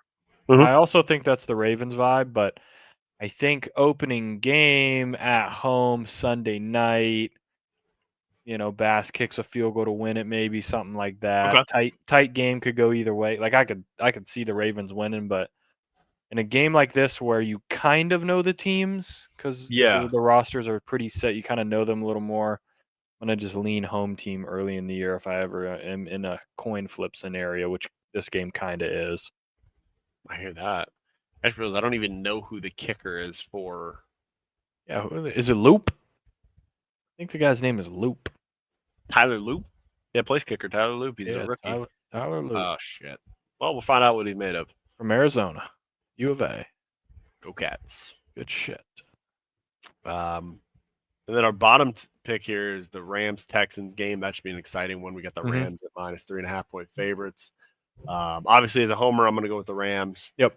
Were you going with Texans for the spread, or are you I'm going Texans for the spread. I think the Rams win by 3. Okay. I think I have minor. I have maybe a little more than minor. Okay. Stafford, he does have his back thing. I don't think Stafford necessarily is my worry here. My worry is left tackle. That's a fair point. With Texans D-line. I think they could keep it close, get some hits on Stafford, and maybe in game 1 he's not really as dialed. Kind of, sometimes the older you get at quarterback, you do take a couple because you're not playing preseason anymore. Yeah. It takes you the first game or two to get rolling. I think they still probably win the game, but I could see it being kind of close. And maybe by the fourth quarter, he kind of has a little drive, takes them down, they kick field goal, win it by 3, and the hook saves me, screws you. What if I get screwed by 2 hooks this season? I mean, hey, that hook, man, does nasty things. That's a fucking horrible thing. That hook will do some nasty things to you now. Yeah. I just got to believe, like, it's – so here's the interesting – got to back the boys game 1. I mean, you can't not. Yeah, because, like, 2 years ago, everyone thought we were going to get stomped by the Seahawks. We go up and we win by a touchdown. So I'm like, okay, that's a tough environment. I think last year we lost, if I recall. Game 1? I can't remember. Because the start of the year was hellish. It was the Lions overtime, and then got kicked out of you by Arizona the next week. I remember that. Yeah. Yeah, that was bad. I was thinking, okay, like we've been on the road for 2 years straight. Now we get one at home. Mm-hmm. I really think like McVay is going to showcase Devontae in this first week. Like I think there's going to be just a lot of one-on-one throw the coverage up. Yeah. I don't think the Texans have a corner that can really stay with him. I mean, Stingley's good, but like we're talking Devontae one-on-one. Like I don't know that's going to work too well. Yeah. But you're right. I mean, left tackle kind of concerns me a little bit. I would kind of hope with Kyron signing his deal, maybe he'll be a little more apt to be kind of putting his body on the line for pass protection. Yeah. We shall see. There's also a world where the Rams just run the ball down Houston's throat. Like you said, with their pass rushers being really good. I don't think they have too many run stoppers. I mean, I don't remember Danielle Hunter really being like a run first guy. Like he's more of like a Parsons, really kind of pass rush, get after it. Yeah. So there's a world where that happens, but it'll be interesting for sure. I like the matchup. I just like that we're playing a team that doesn't just grind you down like the Lions. Like that shit. Yeah. You have to get the win because the next 2 to 3 weeks you're just, I mean, your body's broke. Yeah. So it's be exciting. It's just nice to see the picks graphic back in our repertoire and really kind of making full face again. So it'll be good. We'll share the results this next weekend. All right. Do we got anything else that we want to go through before we hit a little bit of Twitter here? I think we are solid. Let's rock and roll, baby.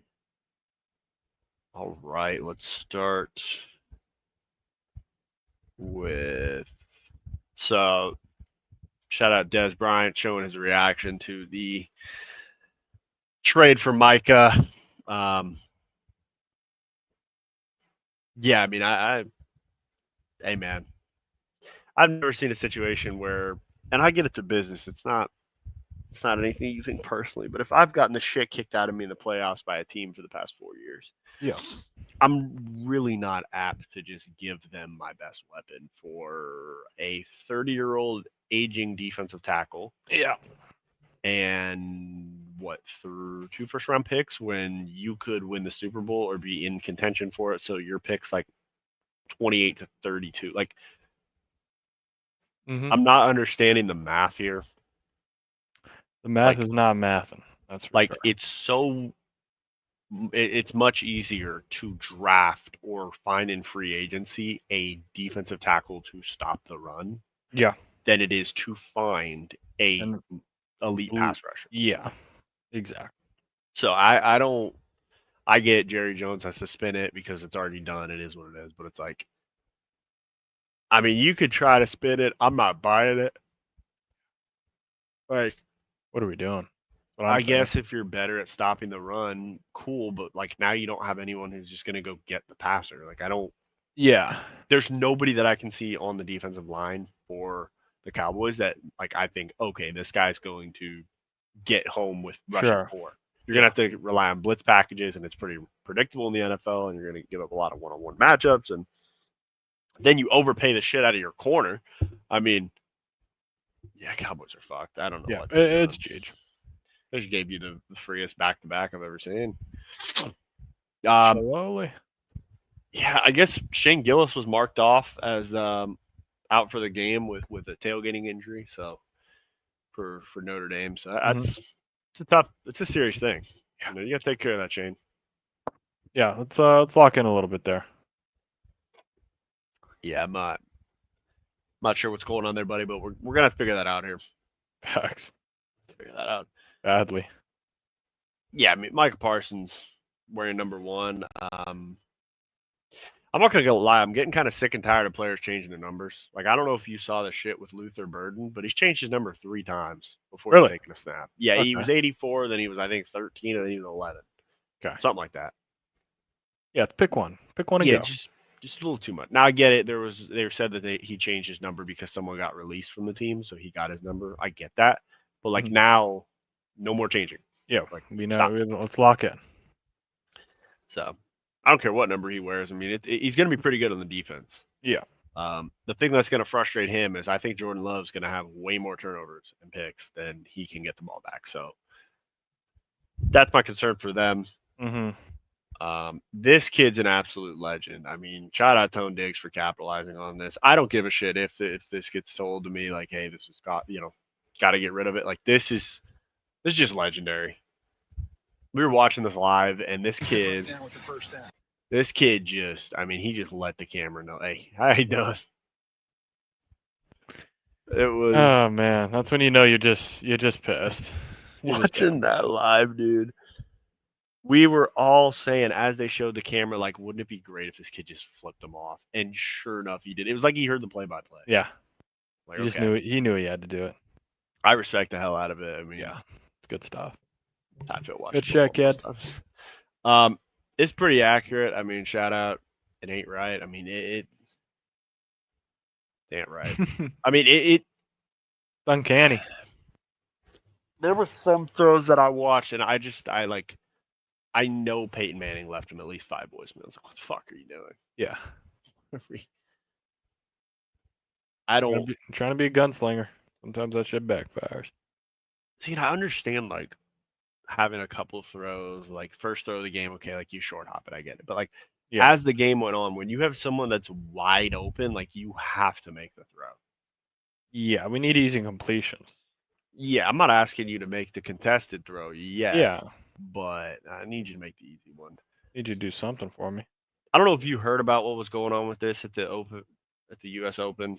There's a Polish millionaire CEO who snatched a hat that was meant for a kid.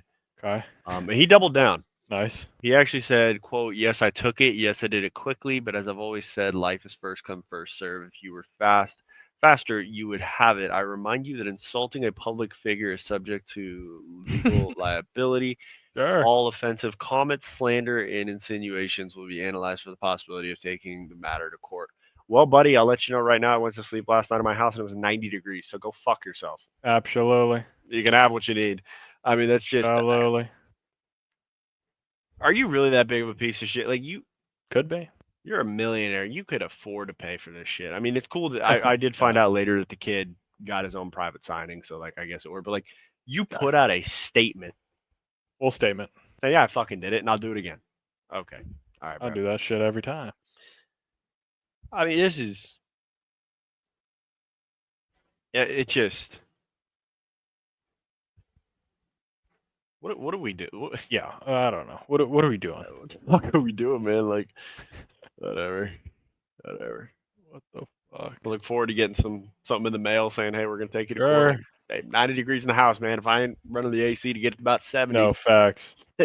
Take your pick of what you want. You want something from the fridge? You want the watermelons cut up? You want the pineapple? Now that.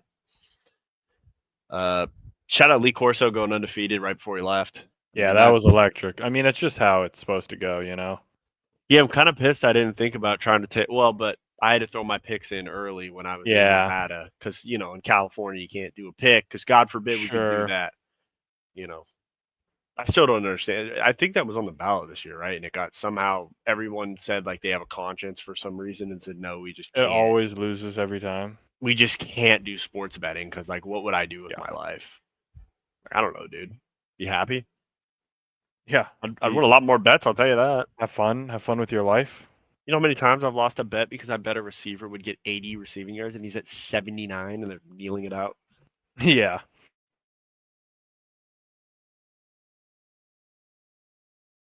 And plus 8,702 parlay odds and it hit. I mean, Ohio State was a good one. Tennessee was a gimme. Yeah. I actually should have wrote He went Tennessee. with Florida State though, as he should though. Florida State was an interesting one. He had Though. to go with He his boys. definitely. I think he felt it though. Like I think he knew something. LSU, yeah, I was riding the LSU wave as well. South Carolina and then Miami. Yeah. There could be an argument that Notre Dame could have won that game if they didn't. I don't know what. I don't know why you throw a bubble screen when you get press coverage on both receivers. Like that is a general no. Like if you don't see them back up, you don't throw it. And so when he threw the pick in the fourth quarter late, it was like I just used it as a teaching moment for my brother. I was like, that's why you don't do it. Because shit like that happens. I don't know why they didn't just do like a screen and go. Like fake block, boom. Like they didn't do anything with it. They just kind of let him key on it. Here's where things get interesting. So we see Dove right there. Oh, so it changed. He just changed it right now. That's why it changed. That pissed me off. Okay, Dove. Piece of shit. Dove. Is it Dove or is it Dove? Do we know what it is? I think it's Dove. Yeah, I think I remember. I want to say it's Dove. Dove climbing. Yeah, I don't know. Nike built the Buffalo Bills below T-shirt. Yeah, they blow. So there you go. That's just the way. Just the way it goes. I mean, you got to know what you're like. Yeah, I think every athletic brand needs to have a Stooge department, or they need to hire us as the consultants for what's Stoogey, because we could have told them the first time we saw that. Said, okay, so first concern says blow. Yeah.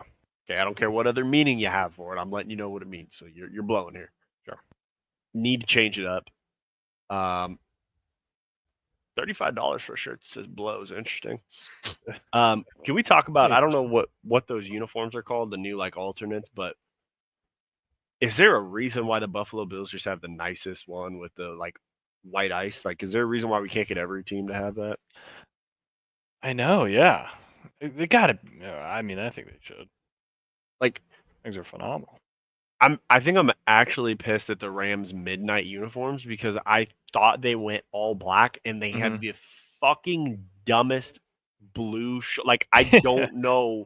It's some bullshit. Oh, I almost had it, man. I almost had it. I got the black helmet.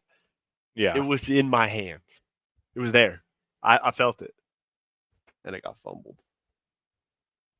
Got soiled. Speaking of soiled, this guy got fucking rocked by the Tuba player while he was doing his thing. Let's get this over with.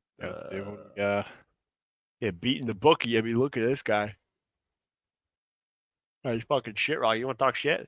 All right, bam. Right back to it. Right back to it. It's the 12th man, bitch. No facts. One more time, okay. Dude, he is all business. Yeah, this guy means business. Slam it, just talk shit, get hit. Boom, boom, boom. Damn. What's this guy doing? Why does he dress like a conductor? Oh, shit. Yeah, what's this guy? What's this idiot doing? Fuck. Bill's at it again. Sure. I mean, they're playing Sister Mary Fish of the Sea. Was really that Shaloli. You can't get rocked by the no, we can't let it happen. Fucking Tuba player. It's worse than like returning a kickoff and then you get cracked by the kicker. Yeah. Speaking of worse than the kicker, I mean, boy, this aged like fine wine, didn't it? From real Skip Bayless. Gotta yeah. love Skip Bayless getting back in there because he starts firing these things off Sure. like it's going out of style. Says while Belichick has a national championship offense, heels just shredded Frogs defense. Okay, so let's start here. The Horned Frogs suck. Yep. Bill got the brakes beat off him by the Horned Frogs. Now I don't know if Bill's team forgot that you got to play more than one drive. Potentially. So maybe that's something that needs to be communicated. Hey, just in the future, you got 4 quarters of football.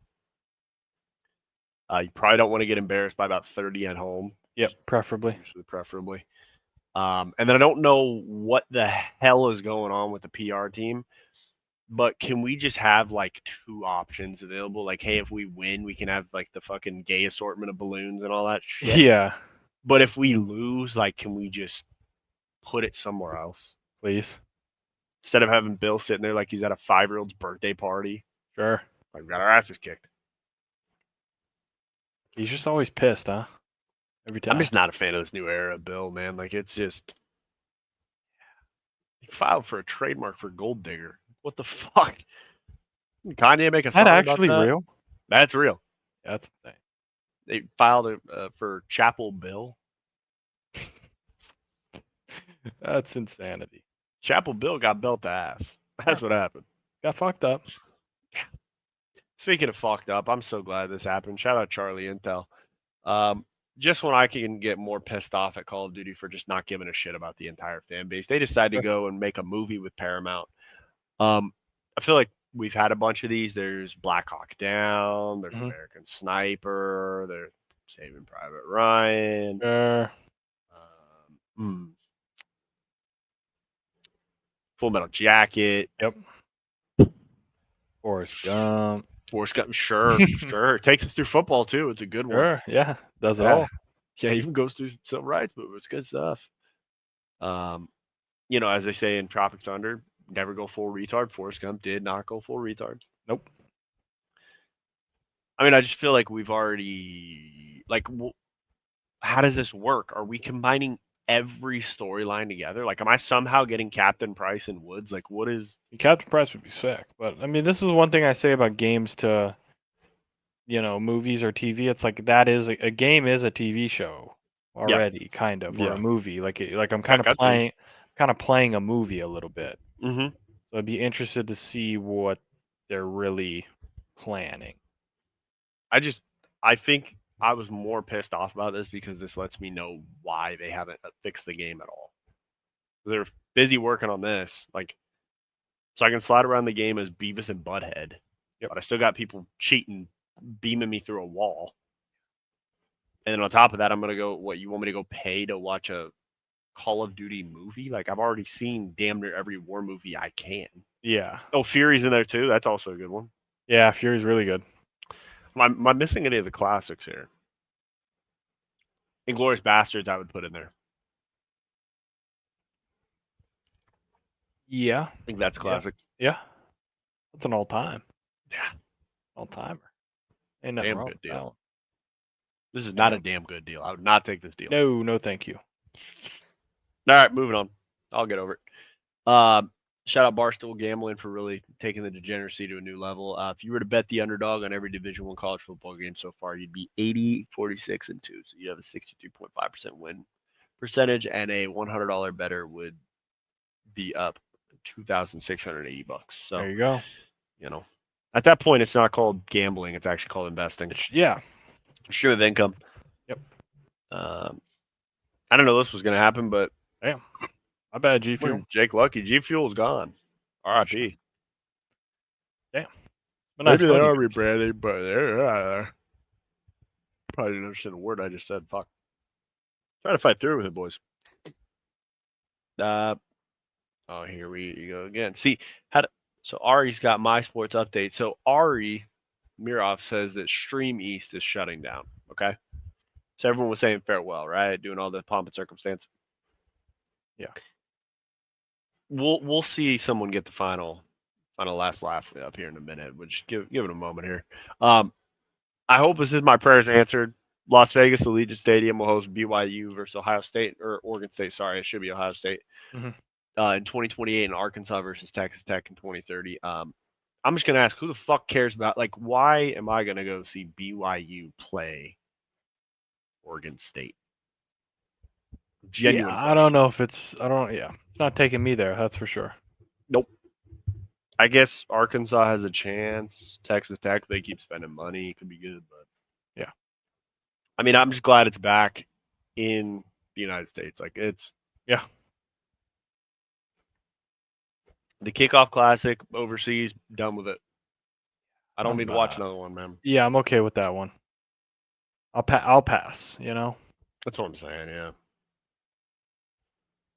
Oh shit, we're tones. Is it above? It's above. It's above. Shit. Oh no. I found it. Gonna switch these things over. So it's the AP poll for week 2 right now.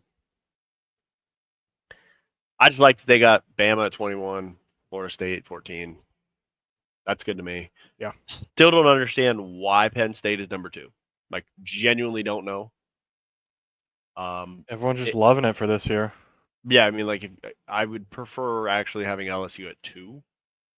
Like, I think Ohio State at 1, they beat the number 1 team in the country. Yeah, take that. Yeah. LSU at 2, Texas at 3.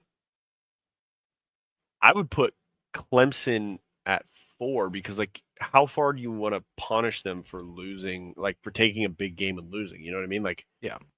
My thing is, like, push everybody it's down. the same thing with Ohio State. Like, if Ohio State's the number 1 team, yeah, and they won by 7 points against Texas, like, is Texas pretty good? I mean, they went in there and lost by 7 points.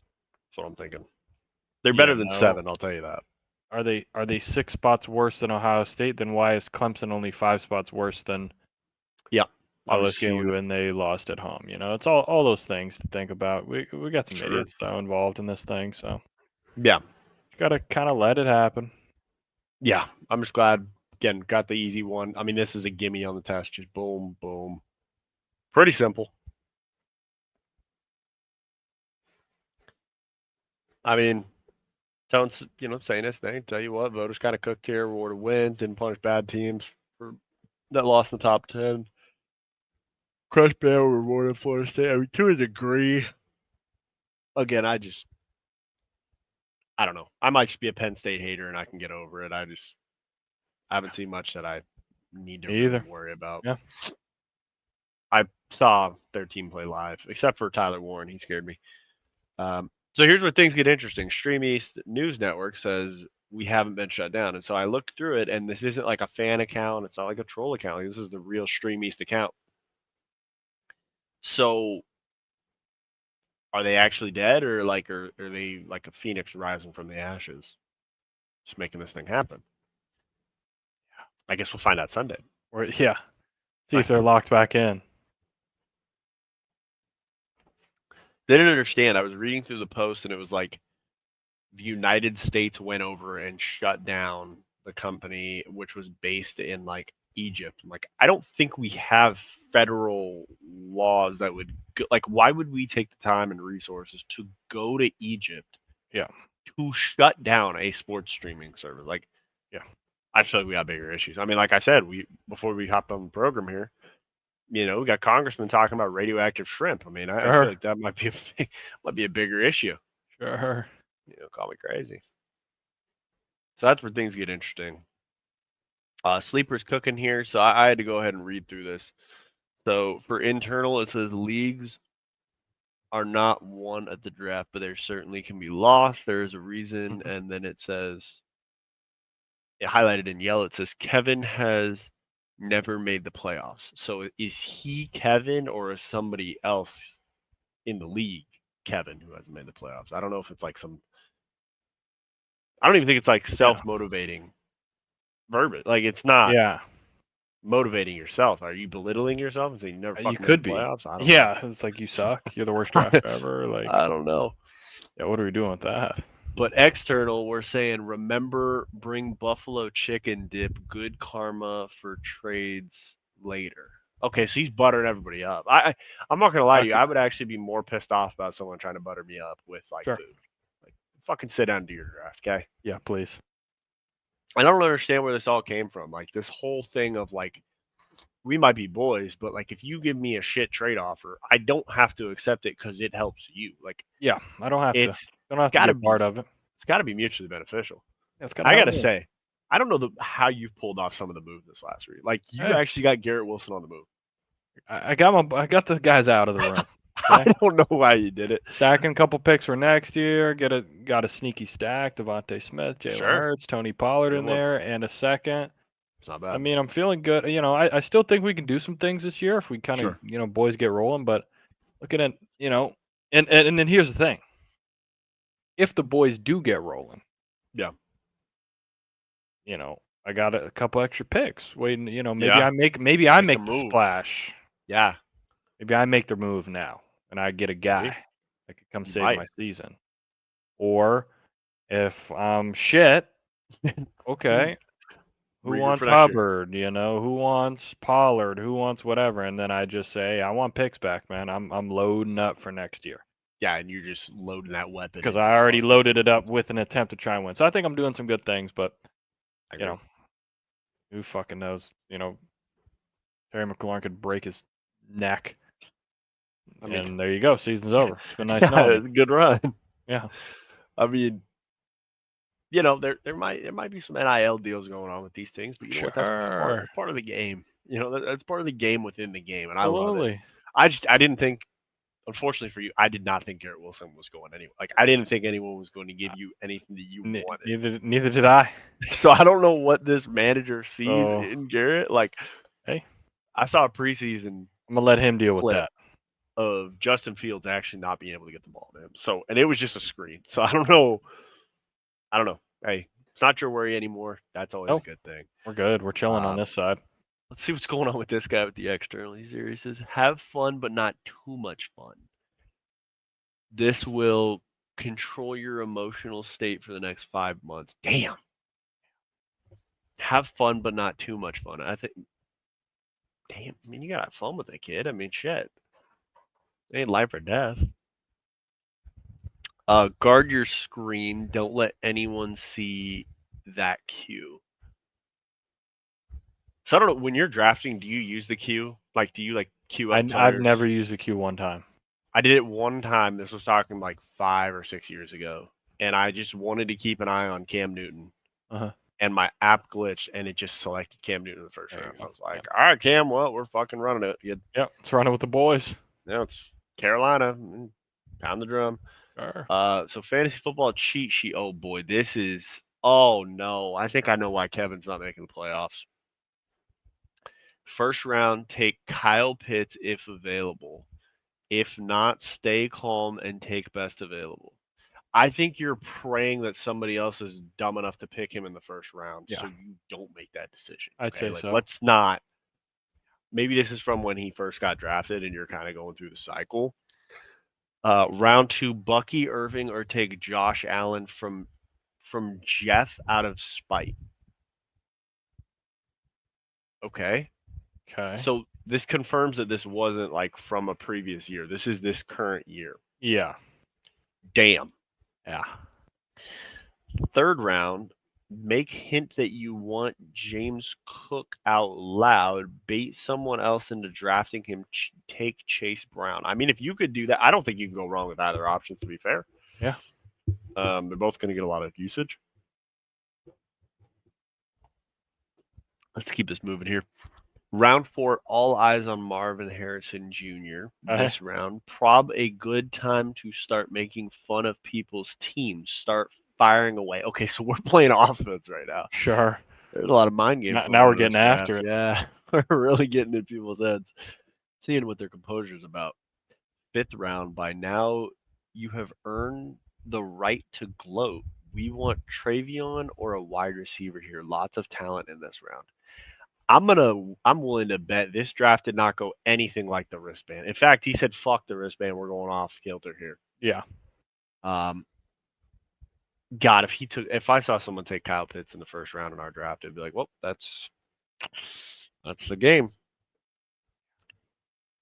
Oh baby, we just love it when Lou Holtz joins the program. Oh yeah. We're actually really happy to get Lou Holtz in the building and make sure that we Facts. were able to Yeah. get stuff going. I mean, it took a Beautiful. lot of Took a lot of man, work. yeah, a lot of The contrast, guy's a making psycho. sure. Yeah, Matlock's tough to get on streaming. Like it's not something that you could just find nowadays. Yeah.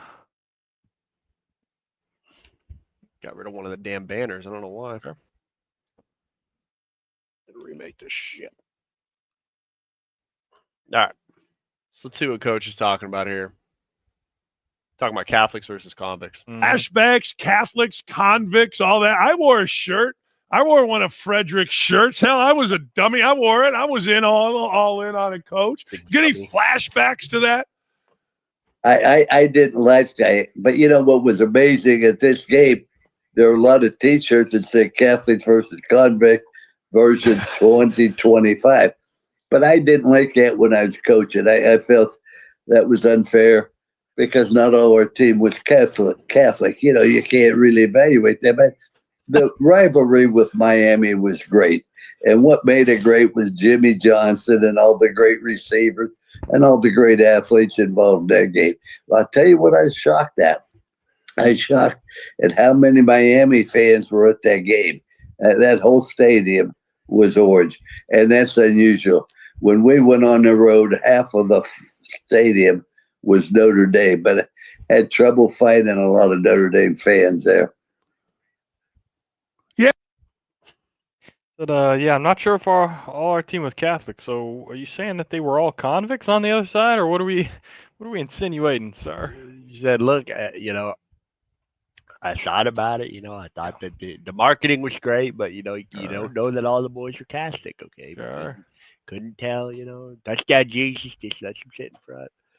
I mean, that kind of fits right into that bit. So shout out to Coach for really leaning into this. Yeah. Did you get any? I was really hoping that the Pat McAfee show was going to do something for this, and I mean, they still can. This was on the 3rd, so there's a chance we wake up tomorrow and promised land has been fulfilled, and we get to hear from Coach. Oh yeah. From Ty Holtz and see what's going on there. Sure. This is kind of crazy. So for front office sports, Mike Gundy said Oregon spent $40 million on their roster, much higher than $7 million for Oklahoma State the past 3 years. Dan Lanning fired back, said we spend to win. Some people save to have an excuse. Okay, so I like you're trying to be the catchy clapback. Yeah. If I spend $40 million and I get fucking dog walked at the Rose Bowl, Yeah. Not a good look. I don't exactly count that as a win. Sure. And that's fair. That's just me personally. If I'm paying $40 million, I kind of think I'm at least making the championship, right? Yeah. So I don't know if that's as much of a flex. I mean, you're kicking fucking the mullet while he's down. I mean, that's just kind of uncalled for. You're a 28-point favorite. What more do you fucking want? Literally. I mean, jeez Louise, Coach. You got to get together. This might be the answer to all of these functions and weddings in football season. I think I don't usually like doing some sort of, promotion, but this could be something if it actually works. If you ever need a gift for your husband, your dad, or any guy in your life, I promise you this is the perfect one. This is a portable entertainment center. It's a TV, it's a speaker, and it has 25 hours of life before it needs a charge. It's perfect for the tailgate season, and it's made with a tough, weather-resistant exterior, so you can watch it no matter the weather. There's so many different ways that you can use it. You can plug in a microphone, use it as a speaker. There's USBs, Bluetooth, or you can plug in any gaming console. We have a Roku plugged in, made for easy streaming. And the best part is nothing needs an extra plug because it is the power source. And it comes with a really handy Velcro pouch that you could put accessories in. Husband has been loving it for a home garage gym. It really is the best gift for the guy in your life who seems to have it all. If you ever need a gift, I think I might have bought one. That ain't bad. I'll tell you what, because I think that's the answer when I was talking about the potential of possibly having a wedding in football season. It's like, hey, you got to get the grooms. It's the only way. Yeah. Like 4 of these. Okay. Let's set them up. Different football games going on. And let it ride. Sure. Gotta make sure the lads are locked in. Yeah. You owe it to the boys. Okay. They want to be there for you on your big day. All that kumbaya. Love you. All this. Sure. But especially if you have a wedding in October where I got to be away from the best football games, you need to know I got to love you a lot to do that, okay? Because that's prime time. I've been fucking struggling, quote unquote, through and just kind of scraping through the September games where, you're playing Yeah. School for the Deaf and the Blind. And, once I get to the Bama, Georgia, and all those weekends, like those are gold. Yeah. Speaking of gold, The Athletic conducted a survey to gauge NFL fan optimism about their team this year. Oh, geez, that's horrible. So the Broncos are somehow higher than the Eagles at 99%. Okay. I'm not sure. Rams at 93. I'm happy to see that. Commanders at 91. I mean, all right. Bears at 88. I don't know. There's a chance they just get fucking piss slammed from the rankings here.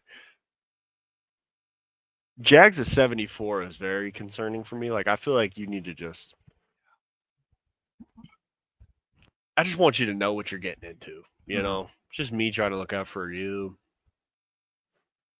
Steelers fans at 51% is actually pretty accurate.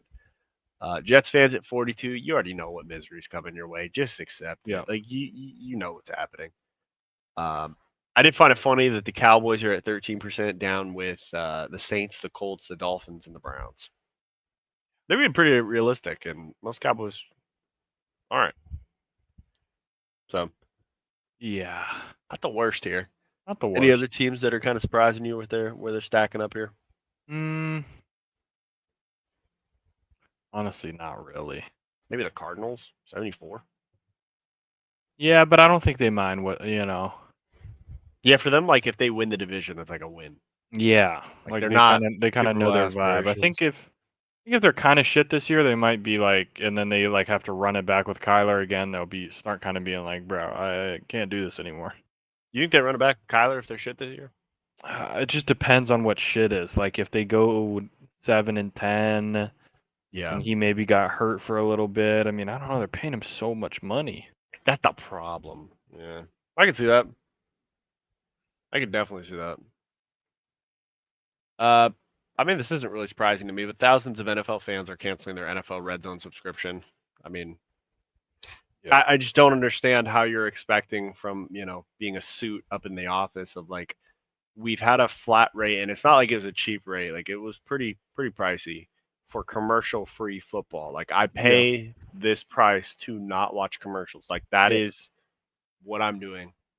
So to add commercials and still make it a subscription that I got to pay for, like it doesn't add up. Yeah, and there isn't even is there an option to do like an ad free? Like is there a upgraded? I have no idea. I don't think there is, right? It's just like, I don't know who put this thing together, but I feel like it's going to bite him in the ass. Yeah. And I feel bad for Scott Hansen because he's just got to pick up the pieces and try to make it happen. Yeah, facts. But this is dumb. Like, there's no other way to put it. It's dumb. Like, you either, in the advertising space, you either have a free service that people get commercials for and you bank on those working, or you have them pay for a subscription so that they don't. Like, that would be like all of a sudden Spotify saying, okay, thanks for paying for Spotify Premium, but you're still getting ads. Like, okay, well, then it's I'm just going. Yeah, what am I doing here? It just doesn't add up. Yeah. Or like YouTube Plus or Premium being like, oh yeah, you're still going to get some ads. Like I don't think that's really what's going to work. So I wouldn't be surprised if you see that the numbers are dwindling a lot, and that just is what it is. Nothing to Scott. He's doing his best. Yeah, he's trying. They're just fucking you over, kid. Literally. And then Shefty, so Niners being the Niners, they're reached an agreement on a deal adding $3 million in playtime incentives to Jennings. Yes, pretty much don't be hurt. Yeah, isn't he still hurt right now? Probably. So either he's not going to get his money. Not a chance. Yeah, they're the business of making money, not giving it. Sure. All right, let's see what we got. Shaloli. Left. We're coming up to the end here. We got some good stuff, I'll tell you that. Heard that. All right, we're going to start off with the Unilad. So they're going to show us Punch Battleship. Okay. Yeah, this couldn't be any worse, right?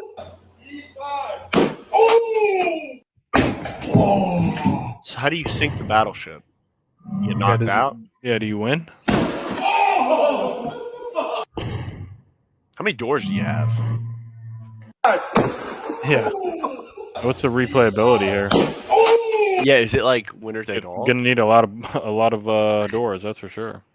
Or are we just like masking the middle? So like after, okay, we're gonna I don't even know how you would do that because they're such hollow core doors. Like it's not even like you like lath the wall. Like okay, I can orange peel that and do it. Like maybe you could, but or do you make it easier? You put drywall after that and you punch through that. I don't know. Sure.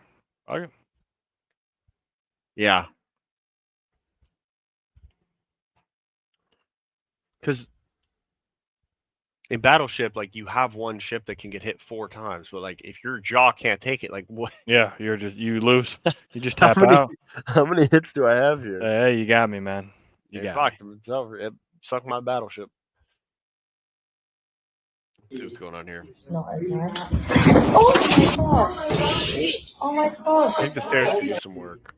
Not as hard. Oh my god! Oh my. Jeez. I don't think he sold the house. Yeah, probably didn't make that happen. He had a sweet slide though. Like, this is pretty impressive. He's gone. Oh Like he is. god! As a kid going to your grandparents' house trying to slide down the stairs, that's masterful work. Facts. You got down there quick. Let's see what we got here. Oh yeah. There she goes. I don't know what he planned. Yes. But it went how I thought.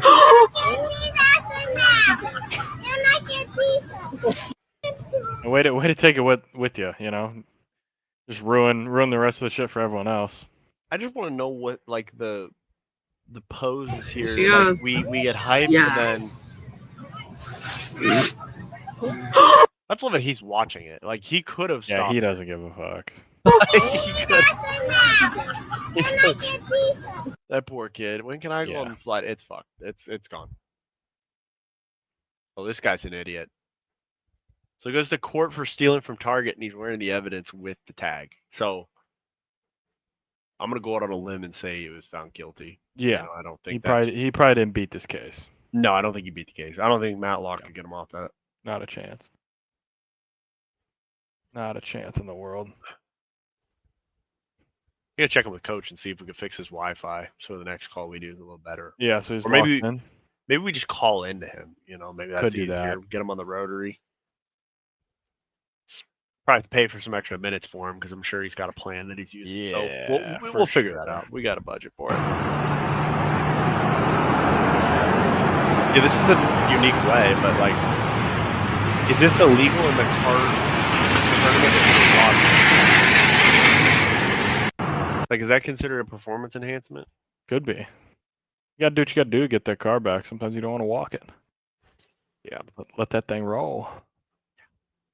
Or you just be a piece of shit, put it up on the little spot right in front of the cars, and you just see you later. Yeah. We'll be seeing you. This just look. You don't have to be well versed in the kitchen to know that this is not going to end well. And I do want to know why you have a cooking video in Spanish. But what made you think putting a glass bowl on the stove with butter in it? Yeah, I mean, it's just like, you know how glass is made, right? Like it's sand that's heated up. just all So, bad. I mean, you tell me if I'm wrong here, but I feel like it's a pretty safe assumption that I shouldn't. Yeah, I'd say most people probably can get to that line of thinking, you know. Because I think I'm thinking now. I know there's a certain. I think it's like a chocolate making bowl or something like that. That's Mhm. glass, but they tell you to put it with the metal bowl under, and then you use it there so it gets the. You know what I mean? Like we're not. Yeah. Even at that point, we're not. Sure. We're not putting the glass on the fucking Not fire. making it happen here. I Fuck. mean, my God. What are we doing? Yeah, it's not. It didn't work well. Let's see if Bobby can help us out. Bobby Finn, what do you got for me, buddy? Or Samantha would be, Sam. which means the nickname for Madison would be. Mad. No. What would you think? It would be So I can't call someone Mads. That's not a thing. Guess not. Maddie. You know, see how it's because this cancels out, and then you. I feel like for it to be your nickname, though, it's got to be just MADDI, right? Like we can't be. There's got to be a limit to how many letters we can add to your name to make. Yeah. It's not shorter. It's not saving me any time. No, not at all. Not helping you. This is gonna sound so stupid, but I literally came up with like being from Nicholas to Nick because someone said, "What's your nickname?" and I was like, the root of it. Yeah. That's literally it. Sucks. I felt like such a dumbass, but I was like, you can't forget it. And then I had a jersey made and playing baseball, and they There put you Nick go. green. So it just we were so close. You add this, which equals Maddie. You died. That's why. So if Greg is a nickname for Gregory, then Meg is a nickname for Meggery? Sure. No. Shit. It's Megan. You know, see how it's because it's not the same. Let me try to be more clear. So if Meg is a nickname for Megan, then a nickname for Noah would be No. Why would you think? It's Noah. You know, see how it's because the name doesn't allow you to add or subtract anything from it. That's why. Yeah. And if Rob is a nickname for Robert, then Bob is a nickname for Bobbert? No. What would you think? Bob is short for Bobby, and they're both nicknames for Robert. That one might be the most confusing one when you're a kid. Yeah. That shit doesn't make sense. I A don't know little what too the fuck's confusing really. for me. Yeah. Yeah, look, I don't know who told Robert when he was a kid that he's special and could have 4 different nicknames. Sure. You get one, okay? Pick one. Yeah. That's it. You don't get Rob, Robert, No, you can't have them Bobby, all. Bobber. No, we're not doing it. We're not doing that. And if you don't want to pick one, I'll pick one. That's it. Sure. But if you got 4, I pick one. You can't get mad about it. Yeah, you can't have the rest. No. I'll deal with it. You know, see how it's because that's why. So the nick. I didn't learn much from it, but I tried. Yeah. So I appreciate it. Appreciate it, Big Bob. Let's see here. Oh, this is. Yeah. So I think these girls are going to actually make us look back at the video of the guy with the glass and be like, you know what? Maybe he was onto something. A little bit more. Okay. Wait. I got a new idea. You hold it. Hold down here. What was the idea?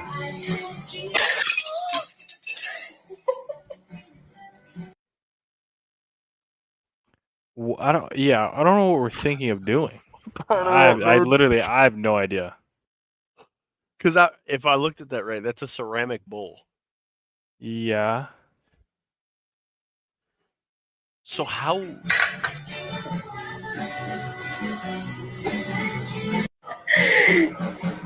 Wait. I got a new idea. You hold it. Hold down here.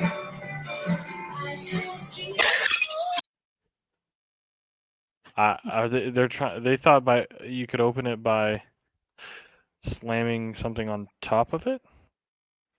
That's what they thought? I don't know what they're drinking. Yeah, I don't know. I've never seen that. So here's what I'm confused about. In this GIF, it shows the lid being off, but she already took the lid off and then put it back on. That's why I watched it. Like, watch it the third time here. So this is off, right?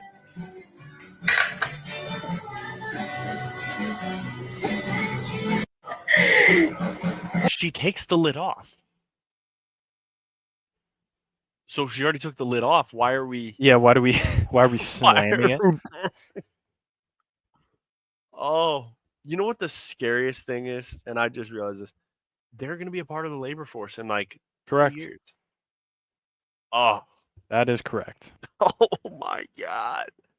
Jill. What fucking breaking your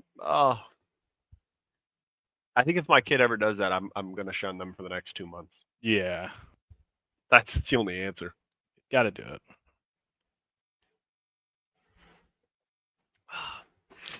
I'm not sure how we got here. Like I guess he's at fault, but like at the same time we have better hand.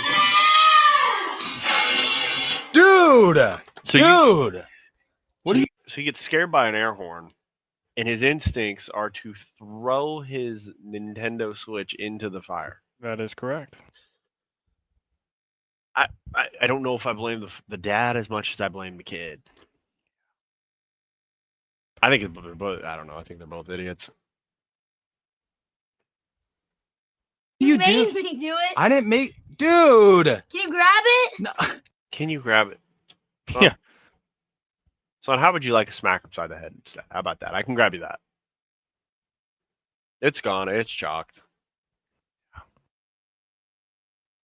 This is interesting. This teacher decided to take this into her own hands. Seriously, how you show up to class and you want me to take you seriously as a student? I take you seriously as a professor. I'm learning. Like, what is my beverage of choice? I'm a milk guy. Yeah, excuse me for wanting to make sure my bones are as healthy as can be. Okay? Yeah, it's a grown boy. Like, I remember telling you when you have 4 cocktails the night before, hey, should we be doing that? You know, I thought you're a grown adult. This is America. Sure. I'm a grown adult. I'm drinking milk in your class. What the hell does it matter to you? Right? That's what I'm saying. You got your paycheck last week, didn't you? You're going to get it this week? It's on your shirt. Well, that could be probably. Well, that's because you're making me nervous. Like my hands are shaking when I'm trying to drink a milk. Come on, are you kidding? So I think I resonate with this because every single time after spring practice, I'd have a 7 a.m. class. Yep. I look forward to every single day because, you know, spring practices suck ass. Yeah, terrible. You do the weight room, all this bullshit. I would look forward to getting a breakfast burrito from my local spot, shout out Barb's, and I would go to Circle K and get a liter of Fairlife chocolate milk. Okay. And I would sit in the front of the class with a hoodie up, demolish the burrito, and I would demolish the liter of chocolate milk. Nobody asked a question, okay? Because it was America, all right? What we do. That's probably why I feel for like you're sitting here yelling at me. I don't. Somewhere our wires got crossed. I'm sitting here and I had the notes. I had the notes. I'm the professor of this classroom. I've never, ever had a student show up in my classroom with a bottle of milk. I have the notes. I'm drinking milk. You're saying there's a problem. It is taking everything I have, Mr. Burns, to not ask you to please leave my classroom because I care about every student. I fucking hate professors like this. Yeah. Okay, first and foremost, you don't have to be a piece of shit about it. You're employed by the school. This ain't your fucking classroom, okay? Facts. Let's start there. Sharon was running it about a month ago. All right. Yeah. Number 2, I damn near think I could sit at my desk tomorrow during every single meeting with a big old glass of chocolate milk, and I won't get anyone asking me a question. Sure. So maybe he is getting ready for real life. Maybe he's got a calcium deficiency, and this is what his doctor told him he needs to do. But to stop class and just do this whole song and dance, I mean, I think it's just asinine. You know? Especially to give the whole cliche line of, I care about every student. No, you don't. You really don't, okay? Because if you did, you wouldn't ask my homeboy why he's drinking milk, okay? Just let him drink his milk. Yeah. He ain't hurting anybody. I don't even know what the purple tab is. Maybe I should learn about it. Maybe I'd learn about it if she stopped asking him. He'd probably show the class what type of milk he's drinking. In this classroom, I want you all to But learn. not the milk guy. Nobody cares about the milk guy. Nobody cares about the milk guy. Either chug it or put it down. One or the other. You're gonna make me do it, aren't you? You're gonna watch. Why not? Oh. Either chug it or put it down. Fuck you. That's what I say. Shouldn't have to do that. What bullshit? Where in your student handbook did you say absolutely no milk in class? Like, I don't remember seeing it in the syllabus. I'm just trying to figure out where my wires got crossed here. Yeah, facts. Get me out of this classroom. I'm done. Sick of it. All right, Larry, what do you got for me? So on the door of my dorm room, I have a British flag. And my neighbors decided to put that up. And then they taped this letter to my door with an actual seal on it. And here I'm thinking it's going to be some, formal declaration of war type thing. It's a formal declaration of war. It's the most formal declaration of war I've ever seen. This mad lad printed the entire Declaration of Independence, and both of them signed it. So yeah, this school year is going to be pretty interesting. Buddy, you're getting your shit rocked. Yeah, you're dead. Like you're done. You never stood a chance. Nope. I know Big Hank won't let me down. How many waves of 10-year-olds could you beat the shit out of, Streets of Rage style? I'm talking you're just walking down the street with your dukes up, and they're coming at you maybe 1, 2, 3 at a time, and you just got to knock the shit out of them. And about every 12 to 1, you get a boss 14-year-old. Now, the 14-year-olds will get progressively tougher. Like the first one shows up, he's got chapped lips, he plays trombone in the band, but he does bring the trombone to the fight.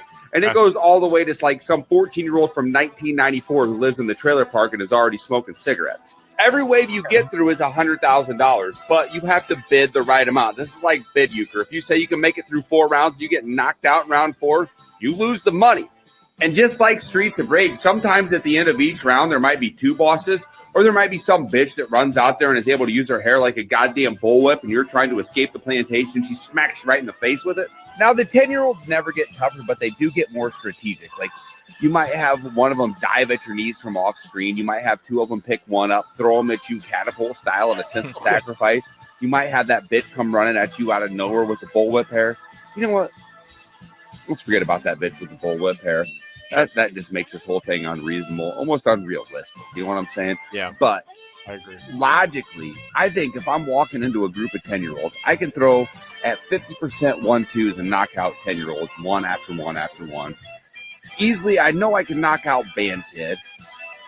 And I would bet I could knock out the next kid after that. I would go 3 rounds because I don't know when I'm going to get to a 14-year-old that can whoop my ass. And if you don't think that a 14-year-old could whoop your ass, that's your problem, not mine. There's one out there that could, I guarantee it. So I'm saying 3 rounds, $300,000. That pays off all my debt. Then I can go hammer a bunch of PBRs and brag to all my friends how I just beat up a bunch of kids. Either way, I'm out of time. Thank you. USA. There you have it. I mean, sounds foolproof to me. Pose the question: How far do you think you're going? I mean, are you betting? Hey, I'm going to go 3 rounds. I'm going to go 4. I'm going to go 2. I mean, you got to get past 1 for sure. Yeah, I think 1's the base. I mean, I like this guy's strat. Go 3 rounds. Just boom. I think that See you later. might be the move. I mean, You're gonna get more tired than you think. You definitely are. Like, I don't think it's gonna be. I think eventually. I think the first round you're gonna your conscience is gonna hit you. Like, I'm absolutely obliterating these 10-year-olds. The Band Kid. So here's the question I have. When I get the trombone from him, I get to keep it for the next round, right? I don't see why not. Okay, this kind of changes things. Because I have the choice of either swinging this thing around as one object, or I can split it into 2. Sure. That slide will still hurt. Sure. That could be interesting. I think 3 is definitely a tactic, pays off the debt, does everything you need. The 14-year-old, I mean, it'll be an interesting one. I thought he was going to say it progresses to where the kid brings a knife, and it's like, oh, shit. Yeah, no, that's a little much, yeah. Yeah, but if it's a good question. I appreciate it, Hank. I really do. So we're both going 3. Yeah, because I'm thinking the tired factor. Like, I don't know if I want to go 4 rounds. Like, come on. Yeah. At some point, don't you get tired of just beating up 10-year-olds? Like, at that point, I don't know. I think you'd have to start to think about it. What are we doing here? Or you just don't. Yeah, I mean, he's definitely spawn camming, but I like the strat. Seems like a fun activity. Oh, you make popcorn.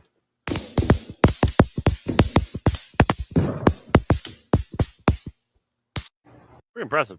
There you go. There you have it. What's this shit?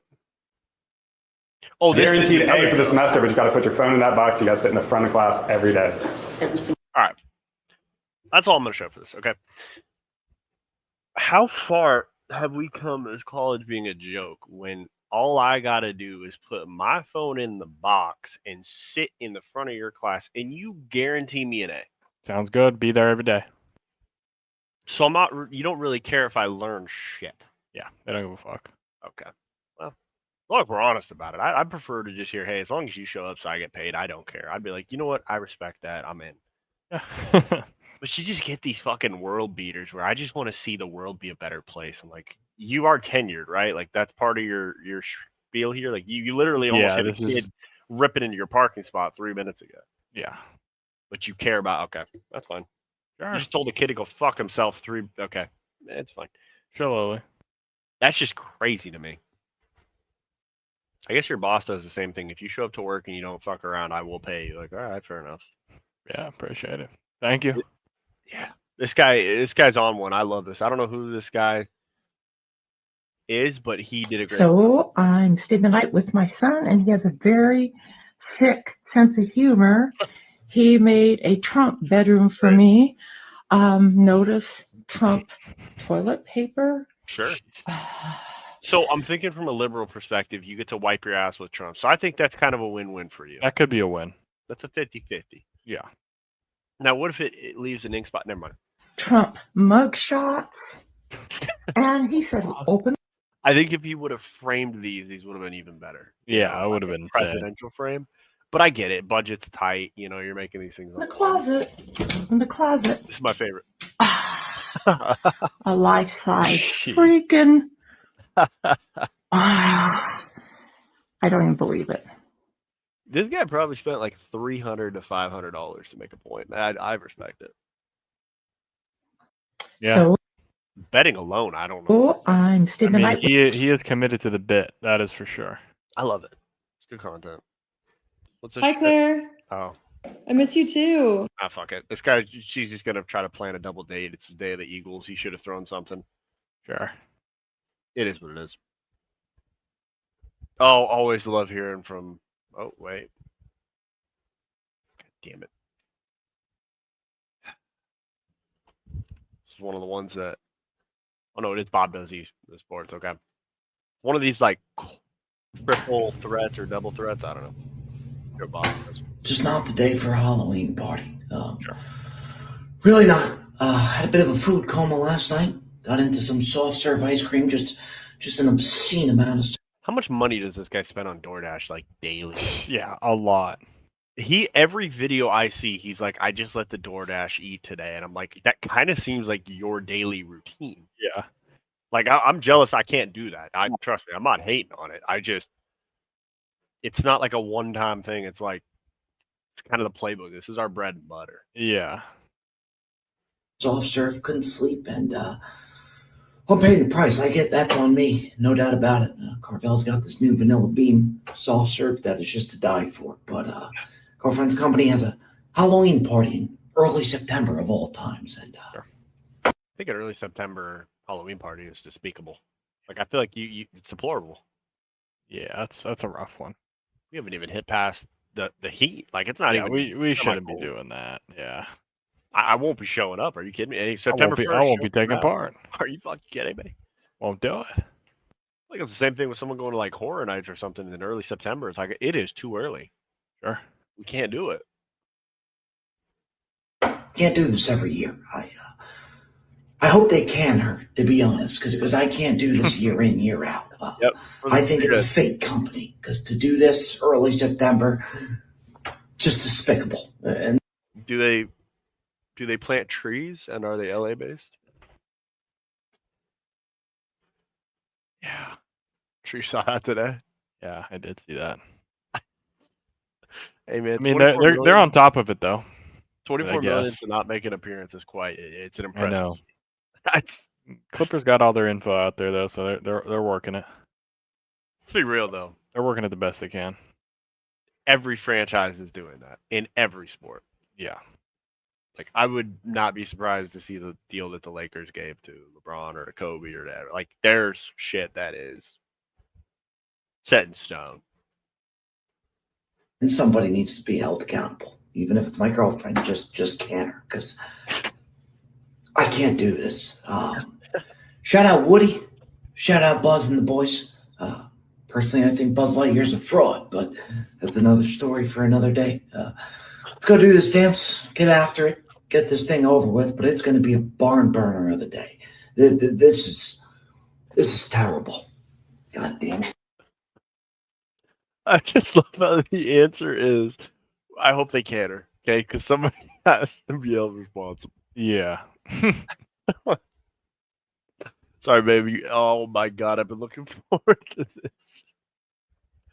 So there's one thing I love about the few times I visited the South. They're more passionate about football than I think I am, which I love. I don't meet it very often. This This guy is so over the top with his overreaction. I don't want to overreact, but on Paul Feinbaum's prep. This is a football nightmare, brother. The Gus Bus wheels do go round and round. Round and round over by Candy Ass. That's where they went round and round. Where's the pride? Where's the passion? Where's the friggin' tradition? The pride of wearing the damn A jersey. Where is it? I'm not saying that I hate your ass, but if you was on life support, I'd pull the plug and charge my phone. You're about as popular as a bonus track on a Yoko Ono album right now, dude. Nobody likes you. You are an outsider. You couldn't inspire a chicken to cross the road if there was a hen on the other side looking like Megan Fox and some Daisy Dukes. Just shut up, dude. Just shut up. Let me make it clear, brother. This marriage is over, DeBoer. I'm in a damn football nightmare. Over in one, Rich Manning is adopted, and Alabama has Homer freaking Simpson as a head damn coach. I'm in a freaking legend nightmare, a football nightmare. Somebody wake my ass up. It's over, DeBoer. Get your ass and your defensive coordinator and take your AD with you, or I will call 10,000 sidewalk alumni to the president's door, and we will come with signs protesting every one of you losers. Get the hell out of town. Clear it away. Elvis is leaving the damn building. Dominic is up next. And There you have it. There you have it, folks. I mean, that's passion. Oh, speaking of passion, did you see the triple XL jersey? Oh, jeez. You will not see that jersey ever again. I don't know who the hell authorized that. Yeah. But good God. Guy looks insane. Oh, it's good for girl math. Ready for this? Girl math? Okay, how are you buying all that? How's that? With the gift cards. Okay, and you have the gift card, and you want to know how I found out she bought the gift cards? How'd you buy the gift cards? What'd you use to buy the gift cards? Your credit card, obviously. My what? Your credit card. Not obvious. How else was I supposed to get the gift cards? Girl math. Buys a gift card with my credit card. Gift cards. That is not how that It's works. free money. No, it's not how that works. Ready for this? Jeez. It's a tough life we live, man, I'll tell you. I know. How do you provide a discussion topic for that? How do you say, like, yeah. Because that's the logic that we're using. It's all bad. There's nowhere to go. Like, I mean, I'll dare say it. Is a loan free money in that logic? Yeah. Technically, because yeah, technically, if that's how we're thinking, yeah. Oh boy! Shout out Kevin Cooney, baby, love it.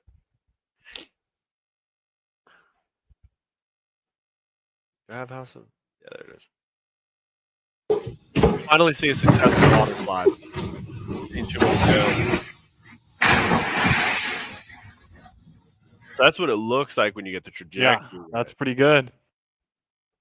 That's pretty the good. other guy that we watched was probably still dead. Bob comes through once more. Okay.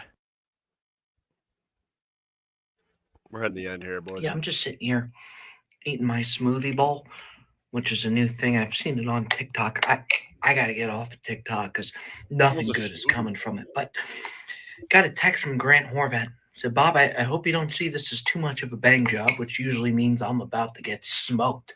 Grant either texts me, the golden boy of YouTube golf, and says, do you want to go grab dinner? Or I got a video idea where I'm going to give you 40 strokes aside where I just look like an all-time scumbag. And the sick thing about the 40 strokes is I need every single bit of them. And somehow, some way, I end up doing it. He said, Bob, I hope you don't see this as a bang job, but I had a video idea where I play regular golf from the tips. You start on the putting green. Okay, Grant, Yeah, sure. I'll just go sell my soul. What an absolute jerk off. You know the worst part about it? I'm going to go. I'm going to do it. Views are views. That's how I keep the lights on in here. The smoothie bowl's despicable, and I don't know if that's because Horvat just banged me or if smoothies don't have any business being a bowl. But I'm going to end up losing that match. Yep. Why don't you have me go fight a 5-year-old next on your channel, Grant? Can Bobby Fairways beat up a 5-year-old? What a fucking dick. Great guy, but just a total dick. I'm going to do it. Yeah, I'm just sitting here. Okay, Bob might be in the same echelon as Frank. Yeah. Like, he is... It's a tough one. That ain't right what they're doing to you. Absolutely. It's not right what they're doing to you, Bob. It's not. It's not at all. Oh, shit. We got one more, but we got to do the whole cat and caboodle. Sure. You can only have 50 of these things, unfortunately. I don't really understand what the game plan was here. I mean, we've all seen the drills where, like, okay, the parents do the Oklahoma against the kids. Mm-hmm. This one, I don't know what the point was. Damn.